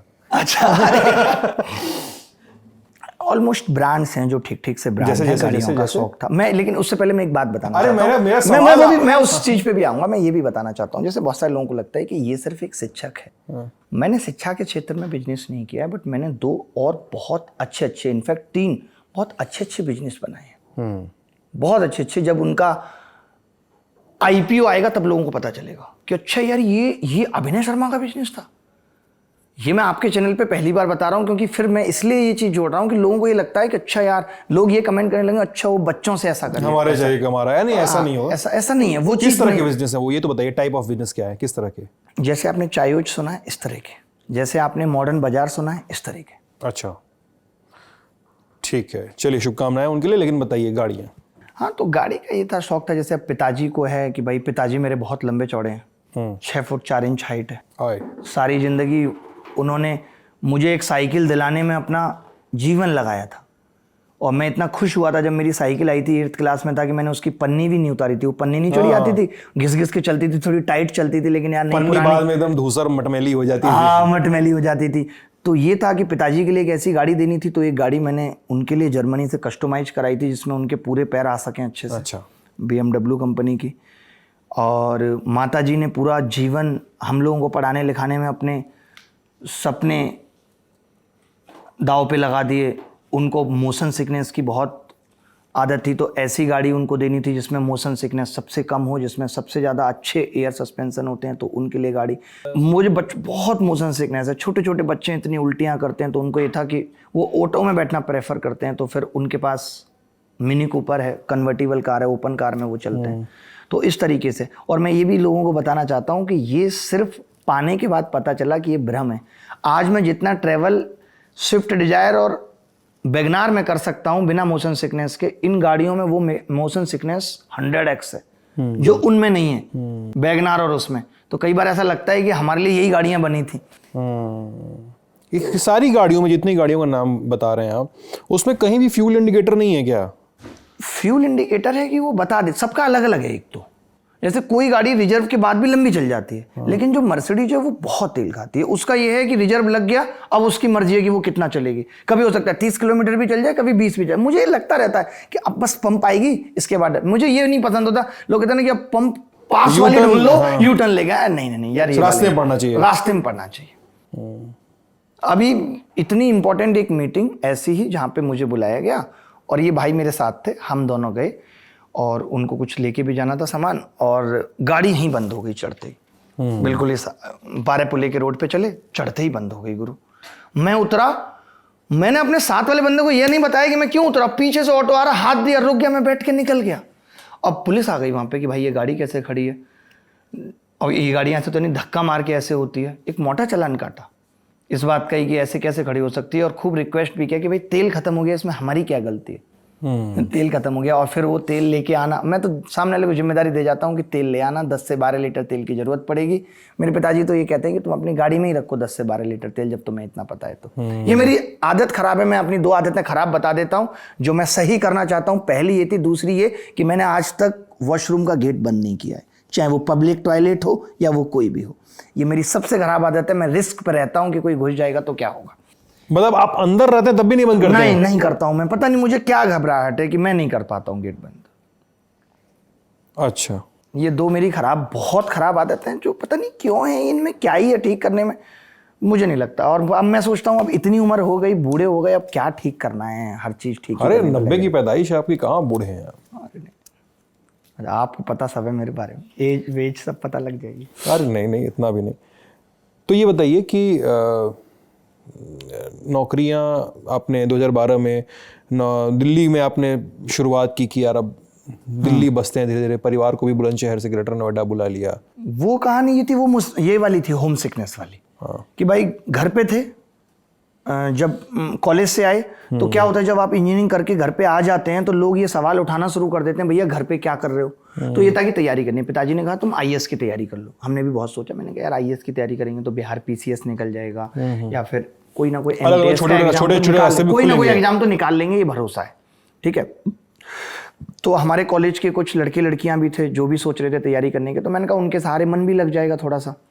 तो उसमें से एक दो लड़के लड़कियों ने बोला कि हम भी दिल्ली पहुंच रहे हैं, आप भी पहुंचिए। अब घर वालों को तो बताएंगे नहीं कि कॉलेज के लड़के लड़कियां भी आ रहे हैं, इसलिए हम भी तैयारी करने जा रहे हैं। हम आए दिल्ली में, हमारे पिताजी हमें लेके आए और एक रूम तय कर गए, 1000 रुपये उसको एडवांस दे गए कि भाई इस कमरे में लड़का रहेगा, तैयारी करेगा। लेकिन वो लोग बीच में पलट गए, वो लोग बोले अब हम नहीं आ रहे। अब हमारा फिर वही होम सिकनेस वाला पंगा। हमने पिताजी को कहा कि नहीं अभी बाद में कर लेंगे तैयारी। फिर प्लान ये हुआ, हमने घर पे रहे 1 महीने और फिर प्लान ये हुआ कि भाई ऐसा करते हैं सब लोग ग्रेटर नोएडा शिफ्ट हो जाते हैं, क्योंकि हमारी बहन का ये था कि यार उसको गोरा होना है और शहर में गोरे होते हैं, उसका ये था। अच्छा, हाँ, आपसे बड़ी छोटी हैं? बड़ी हैं। तो उसको ये था कि यार गोरा होना है तो शहर में गोरे हो जाते हैं जाके, उसका ये इंटेंशन था। तो वो बड़ा पोक करती थी कि यार शहर में रहते हैं, गाँव से निकल के शहर में रहते हैं। तो अब वो थी, तो हमसे पूछा जाता था कि क्या तुम ट्यूशन पढ़ा के इतना खर्चा निकाल लोगी कि सब लोग रह पाएँ। तो हमें था कि यार दिल्ली में रहेंगे तो 6-7 हज़ार महीने का ट्यूशन तो कर ही लेंगे। तो पहले तो मैं अकेला ही आया, घर वाले उसके 1 महीने बाद आए। मैंने वहाँ पे ट्यूशन पकड़ लिए थे, मुखर्जी नगर से मॉडल टाउन तक मैं पैदल ट्यूशन पढ़ाने जाया करता था। एक इंस्पेक्टर साहब थे, उनके 2 बच्चे थे, उनको पढ़ाता था। और ट्यूशन सोचिए ऐसा मिला पहली बार में, दिल्ली में लोग ऐसा ढूंढते हैं कि एक ही टीचर सारे सब्जेक्ट पढ़ा दे। मैं खुद गणित और फिजिक्स में इतना होशियार था, केमिस्ट्री की वजह से IIT क्रैक नहीं कर पाया था क्योंकि सबकी अलग अलग कट ऑफ जाती है। लेकिन मैंने फिर भी कोई मिल नहीं रहा काम तो चलो केमिस्ट्री का भी ट्यूशन पढ़ा देंगे। अब 2 दिन केमिस्ट्री होती थी गुरु, मेरी क्या हालत होती थी मैं ही जानता हूं कि मैं पढ़ाऊंगा क्या। और वो लड़की बड़ी इंटेलिजेंट थी और उसने अपने घर पे बोलना भी शुरू कर दिया कि सर केमिस्ट्री बिल्कुल अच्छे से नहीं पढ़ा पाते। तो मैंने कहा अब तो हटाएंगे, लेकिन उसका ये था कि गणित और फिजिक्स इतने अच्छे से पढ़ाते हैं कि इनको हटाना भी ठीक नहीं है। तो मैं उनके दोनों बच्चों को ट्यूशन पढ़ाता था, वहां से 8,000 रुपये आने लगे। तो उस टाइम ग्रेटर नोएडा बस ही रहा था, अगर आप देखेंगे 2012 में। ये हाईवे जो आज जाम से भरे रहते हैं, इन पे कहानी चिरैया नहीं हुआ करती थी। जिन बिल्डिंगों को हम देखते हैं इन पे कोई नहीं होता था उस टाइम। तो बहुत सारी ऐसी सोसाइटी थी जहाँ पे 1500 रुपये में आराम से 2 BHK फ्लैट मिल जाया करता था उस टाइम, ओमिक्रॉन वगैरह में 2 BHK 1500 रुपये में 2 BHK मिल रहा 2 BHK महीने का पूरा फ्लैट है आपका। ये फ्लैट नहीं, मतलब मैं विला की बात कर रहा हूँ, 90 मीटर की विला मिल जाती थी अगर लोगों को याद होगा तो। हमने कहा ठीक है शिफ्ट हो जाते हैं। कुछ मैं कर रहा था और पिताजी भी अपना कोशिश कर रहे थे कि उनकी भी ठेकेदारी चल जाए। और धीरे धीरे, क्योंकि बहन की शादी भी करनी थी अगले साल 2013 में, मेरी सिस्टर की शादी हुई, तो मैंने वहाँ पे पढ़ाना शुरू किया और अपना तैयारी भी शुरू कर दी करना कि सिविल सर्विसेज की प्रिपरेशन करते हैं। पहली बार में एग्जाम दिया, प्री निकल गया, तो घर वालों को और कॉन्फिडेंस आ गया। सीसेट हुआ करता था उस टाइम। अब जिसकी गणित अच्छी है तो सीसेट में 182 नंबर ले आएगा तो प्री निकल ही जाएगा। थोड़ा बहुत जीएस में 241 कट ऑफ गई थी, प्री निकल गया। घर वालों को और प्रेशर आ गया, भाई मेंस की तैयारी अच्छे से करो। ऑप्शनल भी हमारा मैथ्स था। वहाँ पे क्या हुआ कि उस टाइम 2012 में एडवांस मैथ्स नाम की चीज़ इंट्रोड्यूस हुई जो पहले नहीं थी। टिग्नोमेट्री, अलजेब्रा, ज्योमेट्री से सवाल पूछे जाने लगे। तो एक ऐसे टीचर की मुखर्जी नगर को ज़रूरत थी जो ये सब जानता हो। तो हमारी ज़रूरत हुई और हमें 250 रुपये घंटे का काम मिल गया। हमने वो ट्यूशन भी साइड से कर दिया। वो लोग कहते रहे 6 के 8 कर लो, 12 कर लो। आप क्यों करेंगे? 250 रुपये मिलेंगे, 8 घंटे पढ़ाएंगे दिन में, 2000 रुपये, 25 दिन भी पढ़ाया तो 50,000 रुपये महीने कमाएंगे। जैसे ही हमने ये पढ़ाना शुरू किया, वहाँ पे आ गया कि बच्चे जानने लगे, पहचानने लगे। तो उन्होंने बोला आप अपना मैथ्स स्पेशल बैच बना दीजिए। मैथ्स स्पेशल बैच बना दिया, उसमें 110 बच्चे आ गए। तो वहाँ से वो पढ़ाने का दौर शुरू हुआ कि भाई पढ़ाने में मज़ा भी आने लगा। सरकारी नौकरी लग गई थी तो घर वाले भी कुछ नहीं कहते थे, लेकिन वो दूर लगी, देहरादून हमारी पहली पोस्टिंग थी। तो हमने कहा कि भाई हम दोबारा से देंगे ये एग्ज़ाम। 2013 में हमने दोबारा एग्ज़ाम दिया CGL का, प्री दिया। प्री में क्या हुआ, लीक हो गया प्री। लोग चिल्लाते रहे, नहीं कैंसिल किया सरकार ने 2013 में। सेंट्रल गवर्नमेंट में उस टाइम तो सरकार भी कांग्रेस की थी, मनमोहन सिंह की सरकार थी। मेंस पेपर हो गया। मेंस भी हमारा बहुत बढ़िया गया। वो एक ही एग्जाम है जिसमें मैं गणित में 200 लेके आता, बट उसका प्रूफ नहीं है क्योंकि रिजल्ट नहीं आया। सरकार पे प्रेशर बनाया गया, प्रोटेस्ट किया हमने उस टाइम 2013 में। आज से नहीं है ये कहानी। तो ये नहीं कहा गया उस वक्त कि प्री हो गया, मेंस हो गया, पेपर कैंसिल नहीं हो सकता। पूरा पेपर कैंसिल हो गया। 2014 सर पे खड़ा था, नोटिफिकेशन आ चुका था और उसके बाद सोचिए प्री मेंस कितना लंबा टाइम है, पूरा पेपर कैंसिल हुआ। उस टाइम हमारा सिस्टम से ऑलमोस्ट भरोसा उठ चुका था कि अब कोई फायदा नहीं है, अब तैयारी नहीं करेंगे सरकारी नौकरी की। तो नहीं, मेंस दे दिया, इतना अच्छा स्कोर किया, इंग्लिश में भी इतना अच्छा स्कोर किया जिसमें हमारा हाथ इतना तंग था, सरल पेपर आया था, और तब भी नहीं सिलेक्शन हुआ तो बेकार है। हमने उस टाइम तैयारी छोड़ दी। 2013 में जब ये कैंसिल हुआ, हमें उस टाइम 2 मौके मिले एग्जाम देने के, फिर से हुआ 2013 आनंद फानंद में जल्दी जल्दी। तो जितने नंबर हमारे पहले आ रहे थे प्री में, उससे प्री में तो ज़्यादा नंबर आए, लेकिन मेंस में 200 में 200 गणित में नहीं आ पाए। लेकिन हमें डिविजनल अकाउंटेंट की पोस्टिंग जॉब मिली नागपुर में। फिर वही हो गया कि घर से इतना दूर कैसे रहेंगे। तुरंत अगले महीने 2014 हुआ, 2014 हमने दिया। 2014 में, और ये जो लोग कहते हैं ना कि एक शिफ्ट आसान आ गई, एक शिफ्ट मुश्किल आ गई, उन लोगों को भी बताना चाहता हूँ हमारे दौर में भी था। 2014 में गुरु एक पेपर इतना मुश्किल आया, तोते उड़ गए लोगों के। मैं हमेशा से लकी रहा, मेरा कभी मुश्किल शिफ्ट में नहीं फंसा। मेरा जो शिफ्ट था वो बड़ी आसान थी। और तो कट ऑफ गई मात्र 96-200 में, 96 कट ऑफ गई। इस बार कहाँ लगी? 2014 में जीएसटी इंस्पेक्टर मुंबई। वो भी छोड़ दिया? वो तो ज्वाइन किया है कुछ महीने के लिए, बट उसकी कहानी आएगी अभी। 2015 आया, 2015 में हमने डॉक्यूमेंट वेरिफिकेशन मिस किया, उसमें हमें मुंबई ही जॉब मिली एग्जामिनर की। ठीक है, 2016 जब आया तो 2016 में एग्जाम ऑनलाइन हो चुका था। अब बात आती है ज्वाइनिंग की। प्रोसेस बहुत लेट हो रहा था, ये सुनने में 2014 है, लेकिन इसका एग्जाम आई थिंक 2015 में हुआ है। ज्वाइनिंग करनी थी हमें 8 दिसंबर 2016 को। एक्टर हम पहले से बनना चाहते थे और कोचिंग भी हमारी थोड़ा थोड़ा नीचे आ गई थी। उतना ही कर पा रहे थे जितना घर चलाने के लिए पर्याप्त थे, प्लस माइनस नहीं हो रहा था। लेकिन तब तक 20 लाख रुपए अकाउंट में जमा कर चुके थे। पिताजी को भी लगा कि यार ये 20 लाख इसने जमा किए हैं, कुछ मैं पैसे मिलाता हूँ, कुछ उधार लेते हैं दोस्तों से और कुछ लोन लेके घर ले लेते हैं ग्रेटर नोएडा। क्योंकि सपने हमारे शुरू से ही बड़े थे, मेरे भी मेरे पिताजी के भी, उनसे ही सीखा है कि हमेशा बड़ा सोचिए। बस उनमें और हमें एक ही अंतर है, मैं उनको अभी भी अपने से ऊपर महान मानता हूँ कि वो स्ट्रेस नहीं लेते, मैं स्ट्रेस लेता हूँ। वो कुछ भी हो जाए रात को 10 बजे सो जाएंगे, कोई माई का लाल नहीं है जो उनकी नींद डिस्टर्ब कर दे, कितनी भी परेशानी में वो बैठे बैठे सो जाएंगे। ये कला मैं उनसे अभी तक नहीं सीख पाया। वो शायद मेडिटेशन है, क्योंकि वो बहुत गहरी सांसें लेते हैं, उनका ये कहना है, इसलिए उनको स्ट्रेस नहीं होता। बहुत गहरी सांस लेते हैं, पूरे दिन लेते हैं। हम लोग तो सुबह ये नहीं है कि 10 मिनट उस चीज़ के लिए निकाल के ले लें कि गहरी सांसें कितनी ज़रूरी हैं जीवन में स्ट्रेस कम करने के लिए। तो हमने घर ले लिया।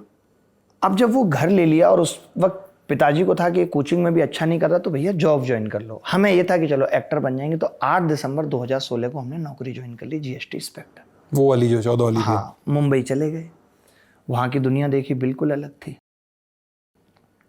चर्च गेट में लोग, हमारी नौकरी थी चर्च गेट में, रहना किसी के बाप की बस की बात नहीं है, कितना महंगा है चर्च गेट। रहते थे नवी मुंबई, पूरा और छोर ऐसे समझ लीजिए, रोज जाना, 3 घंटे लगा के रोज आना। जॉब में पहले दिन आपको बताता हूँ, कोट वोट पहन के पहुंचे, लोगों को लगा कोई अफसर आया है। लोगों ने 1-2 दिन इतना सम्मान दिया, मुझे आज भी अफसोस होता है कि बताओ 1-2 दिन फ्री में ही सम्मान हो गया। क्योंकि रहने का तरीका जो था वो शुरू से ये था कि 2 पैसे आएंगे तो कोट लेंगे, ब्लेजर होना चाहिए, अच्छी जीन्स और जूते होने चाहिए। बाद में लोगों ने वो, ये मैं सम्मान की जो बात कर रहा हूँ वो कैंटीन की बात। कैंटीन में सम्मान हो तो कोई अफसर है नया, इसकी पोस्टिंग हुई है। तो वहाँ पे जॉब में स्टार्टिंग में काम भी नहीं होता है कुछ। आप जाते हो, मोबाइल चार्ज करते हो, घर वापस आ जाते हो। पहले दिन हम 10 बजे पहुँचे, देखा कोई ध्यान नहीं दे रहा है, तो अगले दिन 11 बजे पहुँचे, फिर भी कोई ध्यान नहीं दे रहा है। 12 बजे पहुँचे, फिर भी कोई ध्यान नहीं दे रहा है। एक दिन 3 बजे पहुँचे, कोई ध्यान नहीं दे रहा है। अटेंडेंस लगा के आ जाते हैं, बायोमेट्रिक नहीं था उस टाइम, कोई ध्यान ही नहीं दे रहा। हमने कहा हम इस सिस्टम में आए क्यों है, ना तो कोई काम बता रहा है। ये तो अब समझ में, इतनी समझ विकसित हुई है कि आप अगर प्राइवेट नौकरी में भी किसी को हायर करते हो तो स्टार्टिंग के 1 महीने उसको काम समझने और समझाने में लग जाएगा। तो स्टार्टिंग में कोई काम नहीं था। और जो हमने थोड़ा बहुत सुना था कि हम एक्टर बन जाएंगे, वहाँ जाके देखिए लाइन में लग के कि ऑडिशन देना भी कितना मुश्किल काम है, लोग भगा देते हैं। वो सब भी हमने देखा। गोरेगांव वगैरह जाते थे कि कोई ऑडिशन में मिल जाए जगह, लेकिन वहाँ भी कुछ नहीं हो पाया। उससे पहले मैं बहुत ऑडिशन दे चुका हूँ, बताना चाहता हूँ आपके चैनल के माध्यम से। आप फिल्म सिटी में कब आए हैं? मतलब ललन टॉप की मैं? आप? मुझे 7 साल हो गए। नहीं, 7 साल का मतलब है आप 2017 में आपने फिल्म सिटी पहली बार देखी है। हाँ। मैं फिल्म सिटी में सन 2009 में आया था इंडिया गॉट टैलेंट का ऑडिशन देने। कोई लेवल नहीं था, गाँव में रहता था, मेरा स्तर नहीं था। तो मैं क्या टैलेंट दिखाता था, मैं आवाजें बना के, मतलब एक ही कैरेक्टर सारी चीजें प्ले करता था कॉमेडी में, वो था मैं। जैसे अरे अब मैं कर नहीं पाऊँ, मतलब कॉमेडी बनाना, मतलब ये लोगों को इमेजिनेशन की दुनिया में लेके जाना। जैसे कि आप ऐसे समझिए कि आज हम एक बच्चे पे जितना प्रेशर डाल रहे हैं, तो मैं उस टाइम सुनाया करता था कि भाई आप एक बच्चे पे इतना प्रेशर डाल रहे हो कि पहले बच्चे की क्लास हमारे टाइम पे फर्स्ट क्लास से शुरू होती थी, उसके बाद केजी आ गया, फिर LKG, UKG, फिर नर्सरी, प्री नर्सरी, और अब मैं ये कहता था कि अब प्री वर्सरी आएगा। बच्चा पेट से ही ABCD सीख के आएगा, अल्ट्रासाउंड से पढ़ाई होगी, कि देखो बच्चा पढ़ रहा है, गुप्ता जी का बेटा है, पेट में 3 महीने का, ऐसे जेड तक सुनाता है, आपका बच्चा कल परसों में बाहर आने वाला है, ऐसे सी तक नहीं सुना पा रहा है, कैसे पढ़ेगा। माँ भी चिंताएं कर रही हैं। पहले जमाने में बच्चे 2.5 किलो के पैदा होते थे, अब बच्चे 100 ग्राम के पैदा हो रहे हैं, माँ पर्स में ही लिए घूम रही हैं, आपका सोनू नहीं दिख रहा है। तो इस तरीके की इमेजिनेशन कॉमेडी में उस टाइम किया करता था। मैंने 2009 में ये चीज़ें कही थी जो मैं आज बोलता हूँ कि गेम की इंडस्ट्री में रेवेन्यू है, इसलिए गेम कंपलसरी कर दिया जाएगा। उस टाइम सरकारों का ध्यान शराब पे बहुत होता था, तो मैंने 2009 में ये चीज़ सुनाई थी कि जो आज के हालात हैं उस हिसाब से सरकार शराब पे जो रेवेन्यू वसूल रही है, इस रेवेन्यू के चक्कर में एक दिन शराब कंपलसरी कर दी जाएगी। जो नहीं पिएगा उसे पुलिस उठा के ले जाएगी। सोचिए उस वक्त माहौल कैसा होगा जब सब शराब पिए घूम रहे हैं। 2 सहेलियां आपस में बात कर रही हैं, सुनी तो तू कैसे, मैं तो टुन्नू, तू बता, बोले मैं भी टाइट हूं। ये हालत हो जाएगी। सोचिए जो लोग उस जमाने में मौसमी का जूस पिएंगे, ब्लैक कॉफी पिएंगे, लोग उन्हें कितनी गंदी नजर से देखेंगे, छी मौसमी का जूस पीता है, मर जाएगा एक दिन मौसमी का जूस पी पी के, बच्चों को पैक बना बना के कौन देगा। ये हालत होगी। सोचिए वहां हर आदमी पिए हुए है, कोई आदमी मर गया, लोग उसकी डेड बॉडी लेके जा रहे हैं, राम नाम सत्य है, मुर्दा बड़ा मस्त है। और वहां 2 लोग बाइक पी के आए, उन्होंने टक्कर मार दी, मुर्दा नीचे गिर गया, लोग कह रहे हैं मारो मारो, बाइक वाला काहे को मारो, जो आदमी गिरा है वो तो कुछ बोल नहीं रहा है। तो इस तरीके का माहौल होगा। तो मैं इस टाइप की कॉमेडी उस टाइम किया करता था, स्टैंड अप कॉमेडी। तो एक्टर इन मुंबई क्या हुआ फिर? वहां पे समझ में आ गया कि आप किसी लायक नहीं है। तो ये लेवल समझ में आ गया था कि बेटा जो काम 5-6 साल से कर रहे हैं इसी को करने में भलाई है। और दिक्कत ये वहाँ पे आ गई थी कि नौकरी में सैलरी बहुत कम थी। मैंने जितने भी महीने नौकरी की है कोई सैलरी नहीं ली है। और ऐसा नहीं है कि मैं बहुत अच्छा आदमी हूँ, मुझे पैसे पसंद नहीं थे। ऐसा इसलिए कि मेरी एक छुट्टी एक्स्ट्रा हो गई थी और उस पर सो कॉज नोटिस जारी हो गया था कि भाई आपकी छुट्टी ज़्यादा क्यों हुई। तो सरकार ने मुझे सरकारी नौकरी का कोई पैसा अभी तक नहीं दिया। तो अब पिताजी ने जो गलती एक की थी, जो मैं सब लोगों को भी कहता हूँ कि हम लोग जो गांव का माइंडसेट है वो ये है कि जल्दी से सबसे पहले घर ले लो। ये बहुत गलत सोच है। जब आप घर ले लेते हो सब कुछ लगा के, तो आपके पास करने के लिए कुछ बचता नहीं और आप परेशान होने लगते हो। तो यही पिताजी के साथ हुआ कि उनका धंधा जो थोड़ा बहुत चल रहा था वो भी बंद हो गया, मेरा इधर कोचिंग का पैसा बंद हो गया, सैलरी आ नहीं रही है, अब किस्त कैसे जाएगी, जिन लोगों से उधार पैसा लिया है वो लोग ताने दे रहे हैं, पिताजी को डायबिटिक हो गई, माताजी को फेशियल पैरालिसिस हो गया। उस चक्कर में मुझे समझ आई, कॉन्फिडेंस इतना आई था कि नहीं भाई कुछ बड़ा करेगा। और मैं वापस फिर मुंबई से बैक टू दिल्ली आ गया। और फिर मैंने वहाँ से एक छोटे से कमरे में उसी फ्लैट में रहना, उसी फ्लैट में पढ़ाना, खुद स्टूल लगाना, कोचिंग फिर से शुरू की। वहाँ पे एक बच्चा बोलता है कि आप बहुत अच्छा पढ़ाते हो, आपको वीडियोज बनाने चाहिए, फेसबुक पे डालने चाहिए। हम उस टाइम देखते थे फेसबुक पे कोई टीचर वीडियो डाल रहा, 10,000 व्यू आ रहे हैं, बड़ी बात होती थी। हमने पहला वीडियो उस बंदे ने हमारा डाला, वो पहला वीडियो ही वायरल हो गया और वहाँ से फिर वो कहानी शुरू होती है। ये इसमें ये सच है ना, मतलब ऐसा नहीं है ना, क्योंकि कई सारे लोग अपने पहले यूट्यूब चैनल की कहानी यही बताते हैं कि हमारे दोस्त ने बना के डाल दिया, हमारे स्टूडेंट ने बना के डाल दिया। बहुत सारे लोग यही कहानी सुनाते हैं। नहीं, हमें तो डर था। देखो आप इतने साल जीवन के धक्के खा चुके हो, आपको खुद ही यूट्यूब वगैरह पे डालना बड़ा मुश्किल होता है। आज मैं देखता हूँ जो बच्चे बेरोजगार हैं वो अपनी फोटो डालने से भी कतराते हैं। रिश्तेदार को दिमाग में आ जाएगी कि अच्छा यहाँ फंसा हुआ है, तो वो हमारे भी दिमाग में थी। और मैंने किताब लिखी थी 2013 में, प्ले विद एडवांस मैथ्स की, बहुत दिल लगा के लिखी थी। उस टाइम भी ये लगा था सब कुछ बदल जाएगा, 1 करोड़ लोग किताब पढ़ेंगे, कहाँ से कहाँ तस्वीर बदल जाएगी। लेकिन वैसा कुछ नहीं हुआ था। 2000 किताबें छपी थी, वो भी नहीं बिक पाई थी, दीमक लग गई थी। तो जब 2017 में वो पहली वीडियो में उस किताब का जिक्र किया और वो किताब जिस तरीके से वायरल हुई, तो वहाँ से सब कुछ बदल गया, सब कुछ पलट गया। अभिनय मैथ्स की शुरुआत कैसे हुई? पहले मैथ्स विद अभिनय था 2016 तक, और फिर जब ये वीडियो बनी है उसके बाद फिर वो मैथ्स विद अभिनय मैथ्स हो जाता है। तो 2017 अक्टूबर-नवंबर में इसकी शुरुआत हुई और 2018 तक मुझे लगता है कि मैंने ये मान लिया था कि मैं सफल हूँ। 7 महीने में मैं इस निष्कर्ष पे पहुँच गया था कि I am a successful person. और उसके बाद फिर मैंने धीरे धीरे काम किया है। कोविड से अभिनय मैथ्स का या मेरा कोई लेना देना नहीं है। जैसे आप देखेंगे मैक्सिमम जो ऑनलाइन एजुकेशन या क्रिएटर्स आए हैं वो सब कोविड के बाद आए। मैं 2018 जून में ही 1 मिलियन सब्सक्राइबर पे था, सिर्फ गणित के। अब कैसे चल रहा है सब? अभी सब ठीक चल रहा है। अभी तो 3-4 घंटे पढ़ाते हैं, फिर लाइव को सेट किया। पहले 12-12 घंटे पढ़ाते थे, ऑफलाइन क्लासेस पढ़ाते थे। कोविड तक ऑफलाइन क्लासेस थी, उसके बाद ऑफलाइन क्लासेस बंद कर दी। लगा कि इस चीज़ को मैक्सिमम लोगों तक पहुंचाना है तो ऑनलाइन के थ्रू पहुंचाते हैं। और मैं यूट्यूब पे भी 3 बार सब कुछ पूरा सिलेबस कंप्लीटली फ्री पढ़ा चुका हूँ। और शुरुआत में ही ये कहा था पहली वीडियो से एक डाउट यहाँ पे और क्लियर करूंगा, जैसे बहुत सारे लोग सोचते हैं कि बहुत हिम्मत थी इस आदमी में कि जॉब छोड़ के आ गया और दोबारा से सब कुछ शुरू किया। तो जो मैंने जॉब छोड़ी थी वो 2014 वाली थी, और अगस्त में मुझे दूसरी जॉब 2016 CGL में AA ऑडिट ऑफिसर जो होता है उसकी मिल चुकी थी, ग्रुप बी गजेटेड ऑफिसर की मैं सेलेक्ट हो चुका था। तो मेरे पास एक नौकरी उस वक्त भी थी सपोर्ट के लिए। मैं इसलिए बता रहा हूँ, बहुत सारे लोग अच्छा करना चाहते हैं लाइफ में, लेकिन जब आपके पीछे बैक सपोर्ट होता है तो शायद आप और अच्छा कर पाते हैं। सरकारी नौकरी या कोई भी नौकरी या कोई भी प्रोग्राम आगे बढ़ने के लिए वो सपोर्ट का काम करता है, पहली सीढ़ी है जीवन में। आप एक साथ ये नहीं कर सकते मुझे जीवन में बहुत बड़ा करना है और आप किसी को फॉलो कर लें, क्योंकि आप जितने भी लोगों की कहानियां देखते हैं वो सुनने में बड़ी दिलचस्प लगती हैं कि अच्छा यार ऐसे हो सकता है, बट उन कहानियों में भी बहुत मसाला होता है। इसलिए मैंने ये बात क्लियर की कि आप ऐसा मत सोचिए कि आप कोई बहुत बड़ा डिसीजन ले लेते हैं। आप तभी लीजिए जब आपको लगता है कि यार मेरे पास ये बैकएंड सपोर्ट है, ये मैं ऐसा कर सकता हूँ। क्योंकि आप सब, मैं ये उन लोगों के लिए कह रहा हूँ जो जिंदगी के उस पड़ाव पे हैं, जो आप ग्रेजुएट हो चुके हैं। ये काम आप 10th क्लास 12th क्लास पे करें तो अलग बात है, लेकिन आप ग्रेजुएट होने के बाद बहुत ज़्यादा रिस्क नहीं ले सकते। रिस्क कितना लेना है, कब यू टर्न लेना है, वो सब देखना पड़ेगा। आज बच्चे क्या कर रहे हैं, जनरली हम जैसे और बहुत सारे लोगों के, सक्सेसफुल लोगों की कहानियों को सुन करके उसको बेंचमार्क बना ले रहे हैं। तो मैं उन लोगों से ये चीज़ कहना चाहता हूँ कि बेंचमार्क मत बनाइए। ऐसा मत सोचिए कि इसने ऐसा कर दिया इसलिए मैं ऐसा करके आगे बढ़ जाऊँ। तो अपना USP खुद पहचानिए। बिल्कुल बिल्कुल सही बात है। आप देखिए कि आप क्या कर सकते हैं। ऐसा ना हो कि आप किसी और को देख करके, जैसे आज बहुत क्रेज है कि भाई सौरभ जोशी बहुत आगे चले गए ब्लॉगिंग से, मैं भी ब्लॉगिंग स्टार्ट करता हूँ। खासकर बच्चों में क्रेज बहुत ज़्यादा है। आप ये नहीं देखते हैं कि उस आदमी ने पहले अपने आप को ये प्रूफ किया।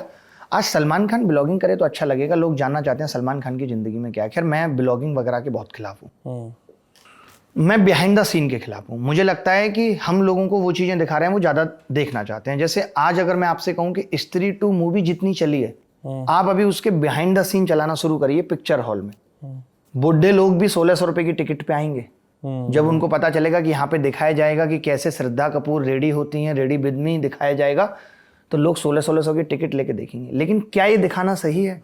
एक फिल्म के पीछे की कहानी बहुत लंबी होती है, बट हम वो दिखाते हैं जिससे समाज को एक मैसेज जाता है, उतना ही पार्ट दिखाते हैं। लोगों की आजकल उसमें दिलचस्पी नहीं है, लोगों की दिलचस्पी बिहाइंड द सीन में।